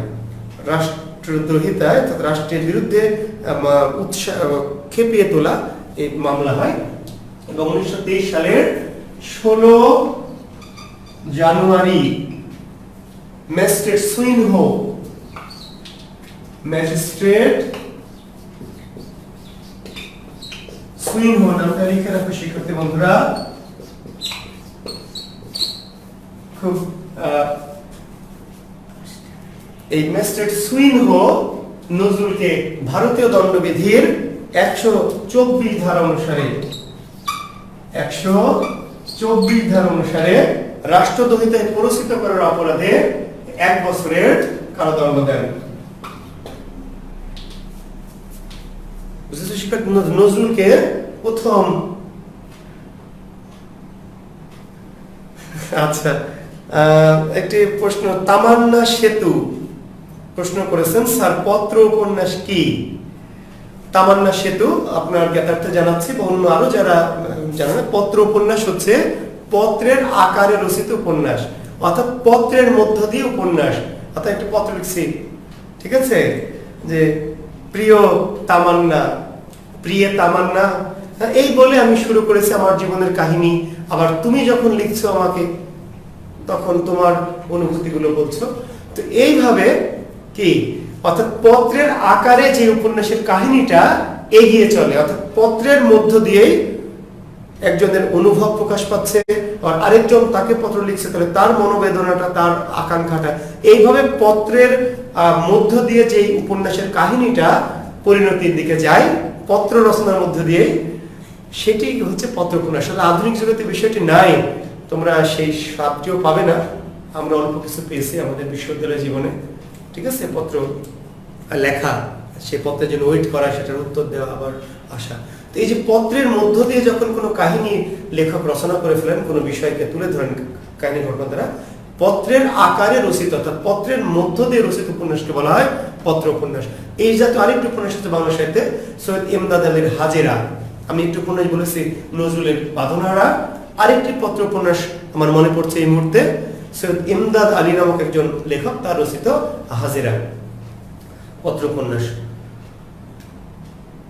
ব্যারিস্টার সাহেব কি ব্রাজিলের কি? ম্যাজিস্ট্রেট সুইনহো, আচ্ছা না ব্রাজিলের না ইংল্যান্ডের মাহরিন সাদিয়া ইরা, ম্যাজিস্ট্রেট সুইনহো তিনি ইংল্যান্ডের ইংরেজ ম্যাজিস্ট্রেট সুইনহো তিনি এই নজরুলকে তিনি কারাদণ্ড দেন। এবং নজরুল, আমি মাহরিন সাদিয়া ইরাই মনে হয় তুমি এইটা করেছো কিনা জানি না, কি ম্যাজিস্ট্রেট সাহেব ব্রাজিলের ইংল্যান্ডের। তো এই ম্যাজিস্ট্রেট সে সময় খুবই উগ্রবাদী ম্যাজিস্ট্রেট ছিলেন এবং এই ধরনের রায়গুলি তিনি দিতেন। তো এই তোমাদের জানিয়ে রাখি একটি তথ্য যে ম্যাজিস্ট্রেট সুইনহো যখন নজরুলকে আত্মপক্ষ সমর্থনে কিছু বলতে বলা হয়, অর্থাৎ তার পক্ষে যেতে কোনো উকিল ছিল না, তিনি রাখেননি, তো তিনি নজরুল কাঠগড়ায় দাঁড়িয়ে, খুব মজার তথ্য দিচ্ছি শিক্ষার্থী বন্ধু শুনে রাখো, নজরুল কাঠগড়ায় দাঁড়িয়ে কিন্তু কি একটু জবানবন্দি দিয়েছিলেন ম্যাজিস্ট্রেট সুইনহোকে উদ্দেশ্য করে।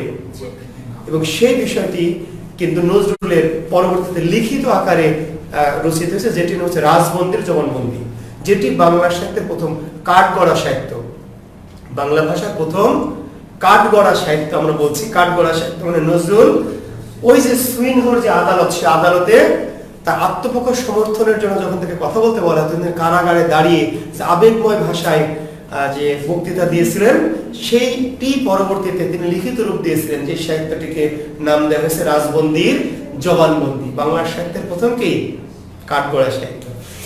তো এই ম্যাজিস্ট্রেট সুইনহো ভারতীয় দণ্ডবিধির 124 ধারা অনুযায়ী 1923 সালের 16 জানুয়ারি এই রায়টা হয় এবং নজরুলের 1 বছরের জেল হয়। নজরুলকে প্রথম আলিপুর কারাগারে নেওয়া হয় এবং আলিপুর কারাগার থেকে পরবর্তীতে হুগলি কারাগারে স্থানান্তর করা হয়। তো হুগলি কারাগারে স্থানান্তর করা হলে নজরুল সেখানে অনশন করেছিলেন, তোমরা জানো 38 দিন। শিক্ষার্থী বন্ধুরা, নজরুল একটানা 38 দিন অনশন করেছিলেন এবং এই অনশন ভাঙানোর জন্য রবীন্দ্রনাথ ঠাকুর তাকে টেলিগ্রাম করেছিলেন এবং আরো অনেক মানে সেই সময়ের বড় বড় মানুষরা নজরুলকে টেলিগ্রাম করেছিলেন যে Nazrul give your hunger strike. ঠিক আছে, রবীন্দ্রনাথ ঠাকুর তাকে লিখেছিলেন যে নজরুল তুমি তোমার এই অনশন ত্যাগ করো, বাংলা সাহিত্য বাঙালি জাতির তোমাকে প্রয়োজন। কিন্তু নজরুল তাদের কথা রাখেননি, তিনি রাখলেন ভুট্টো সাহেবের কথা। অর্থাৎ নজরুল এই অনশনটা ভেঙেছিলেন কার কথায় বা কার অনুরোধে, এই প্রশ্নটি যদি হয় তাহলে বিরজা সুন্দরী দেবী, একটু শিক্ষার্থী বন্ধুরা একটু জেনে রাখো যে নজরুল কারাগারের অনশনটা ত্যাগ করেছিলেন কার অনুরোধে? বিরজা সুন্দরী দেবী। ঠিক আছে, বিরজা সুন্দরী দেবীর অনুরোধে নজরুল তার অনশন ভেঙেছিলেন। তো আরেকটি বার নজরুলকে একটু বলে রাখি, আর 5 মিনিট সময় নিচ্ছি আমি। নজরুলকে কিন্তু দণ্ডটা দেওয়া হয়েছিল শিক্ষার্থী বন্ধুরা কি তাকে সাহিত্য থেকে বিরত রাখার জন্য। আসলে 1 বছর কারাদণ্ড দেওয়া হয়েছিল তাকে ভীতি দেখানোর জন্য, নজরুল যেন ভয় পায় যেন সে সাহিত্য না লেখে। জেলখানায় বসে নজরুল কিন্তু কবিতা লিখেছেন। এবং নজরুল, তোমরা জানো যে সে সময় কয়েদিদের দাঁত মাজার জন্য কয়লা দেওয়া হতো, আমরা ছোটবেলায় মেজেছি কয়লা দিয়ে। তো কয়েদিদের কয়লা দিত, নজরুল কয়লার অর্ধেকটা দিয়ে দাঁত মাজতেন আর বাকি অর্ধেকটা দিয়ে দেওয়ালে সাহিত্য লিখতেন। কারণ ওই লৌহ কপাট ভেঙে ফেল কররে লোপাট, রক্ত জমাট শিকল পুজোর পাষাণ বেদি, ওরে ও তরুণী শান বাজাতর প্রলয় বিষান, ধ্বংস নিশান উড়ুক প্রাচীর প্রাচীর বেদি, লাথিমার ভাঙরে তালা যত সব বন্দিশালা, আগুন জ্বালা ফেলো পারি। গাজনের বাজনা বাজা, কে মালিক কে সে রাজা, কে দেয় সাজা মুক্ত স্বাধীন সত্য কেড়ে, হা হা পায়রে হাসি ভগবান করবে ফাঁসি, সর্বনাশী শিখাইহীন তথ্য কেড়ে। লাথিমার ভাঙরে তালা যত সব বন্দিশালা, আগুন জ্বালা ফেলু পারি। নজরুল জেলখানায় বসে, তাকে জেল দেওয়া হয়েছিল আসলে প্রতীকী ভাবে, যেন এই জেলের ভয়ে নজরুল সাহিত্য রচনা থেকে বিরত হয়। নজরুল জেলখানায় বসে জ্বালাময়ী সাহিত্য লিখেছেন।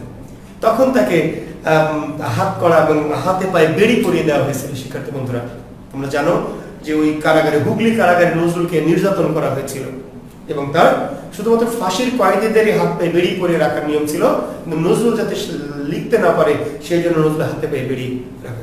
নজরুল তখনও মুখে মুখে তিনি রচনা করেছেন যে এই শিকল পরা ছলমদের, এই শিকল পরা ছল, এই শিকল করে শিকল তোদের করবরে বিকল, এই শিকল পরা ছলমদের, এই শিকল পরা ছল। তো সেই কবি নজরুল তো যাই হোক, নজরুল পরবর্তীতে 1923 সালের ডিসেম্বরের দিকে তিনি জানুয়ারিতে তার কারাদণ্ড হন এবং 1923 সালের ডিসেম্বরের দিকে তার মুক্তি পেলেন। পরবর্তীতে তিনি 1930 সালে প্রলয় শিখা, এই প্রলয় শিখা কাব্যের জন্য তার 6 মাসের কারাদণ্ড হয় এবং তিনি কারাভোগ করেন প্রলয় শিখা কাব্যের জন্য 1930 সালে। এই নজরুল 2 বার জীবনে কারাবরণ করেছেন। তো যাই হোক, নজরুল সম্পর্কে অনেক কথা, আমার যেহেতু 10টা পর্যন্ত ক্লাস, আমার মোবাইলে চার্জও শেষ আর কি, শিক্ষার্থী বন্ধুরা নজরুল সম্পর্কে অনেক কিছুই বলেছি, আর অনেক কিছু আছে। নজরুল সম্পর্কে এত কথা আছে, এত বলার আছে যে আমি যদি 5 ঘন্টা ক্লাস নেই তবু নজরুল সম্পর্কে বলা কিন্তু শেষ হবে না। তো নজরুলের অনেক কথা থাকলো। তো দুটো কারণে, একটা হলো আমার ক্লাসটা ছিল 8টা থেকে 10টা পর্যন্ত, তো 10টা বেজে গেছে, পাশাপাশি আমার মোবাইলের চার্জও একটা না অনেকক্ষণ ধরে শেষ হয়েছে। তো শুধু বলে রাখি যে নজরুল আমাদের অনেক গুরুত্বপূর্ণ একজন কবি, আমাদের বাংলা সাহিত্যের জন্য, বাঙালি জাতির জন্য, গোটা বিশ্বের জন্য, এবং তোমাদের বিশেষ পরীক্ষার্থী যারা এবং অন্যান্য জবের পরীক্ষার্থী যারা, তাদের জন্য তো অবশ্যই। কাজে নজরুল সম্পর্কে আমি তোমাদের একটা চিন্তার আসলে খোরাক দিয়েছি, নজরুলকে জানার জন্য একটু অনুপ্রাণিত করতে চেয়েছি। তোমরা নজরুলের জীবনী পড়বে, নজরুল সম্পর্কে পড়বে, জানবে। নজরুলের অনেক কবিতা আছে যেগুলো নিয়ে কথা বলতে পারতাম, অনেক সাহিত্য ছিল যেগুলো নিয়ে আলোচনা করতে পারতাম। তো আমরা অন্য কোনো ক্লাসে নজরুলের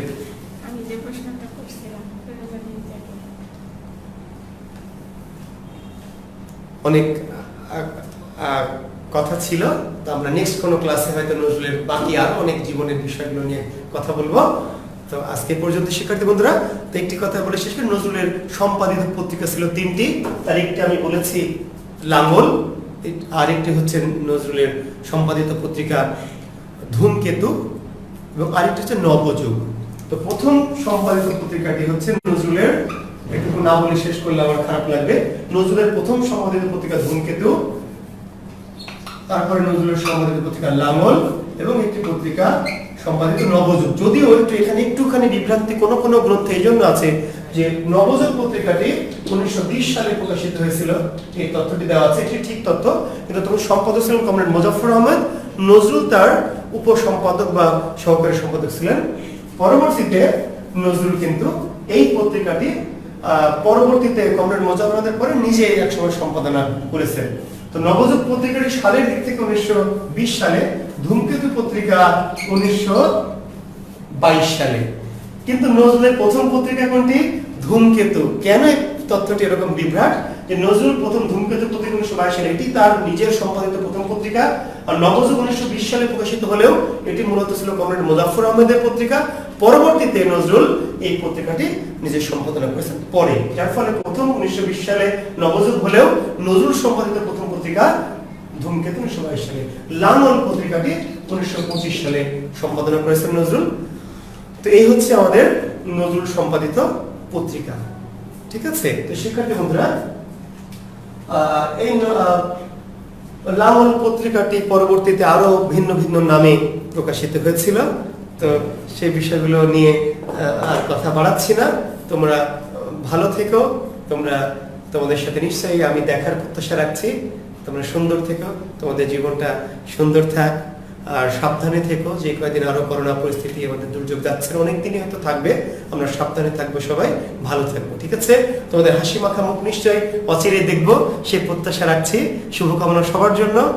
আল্লাহ হাফেজ।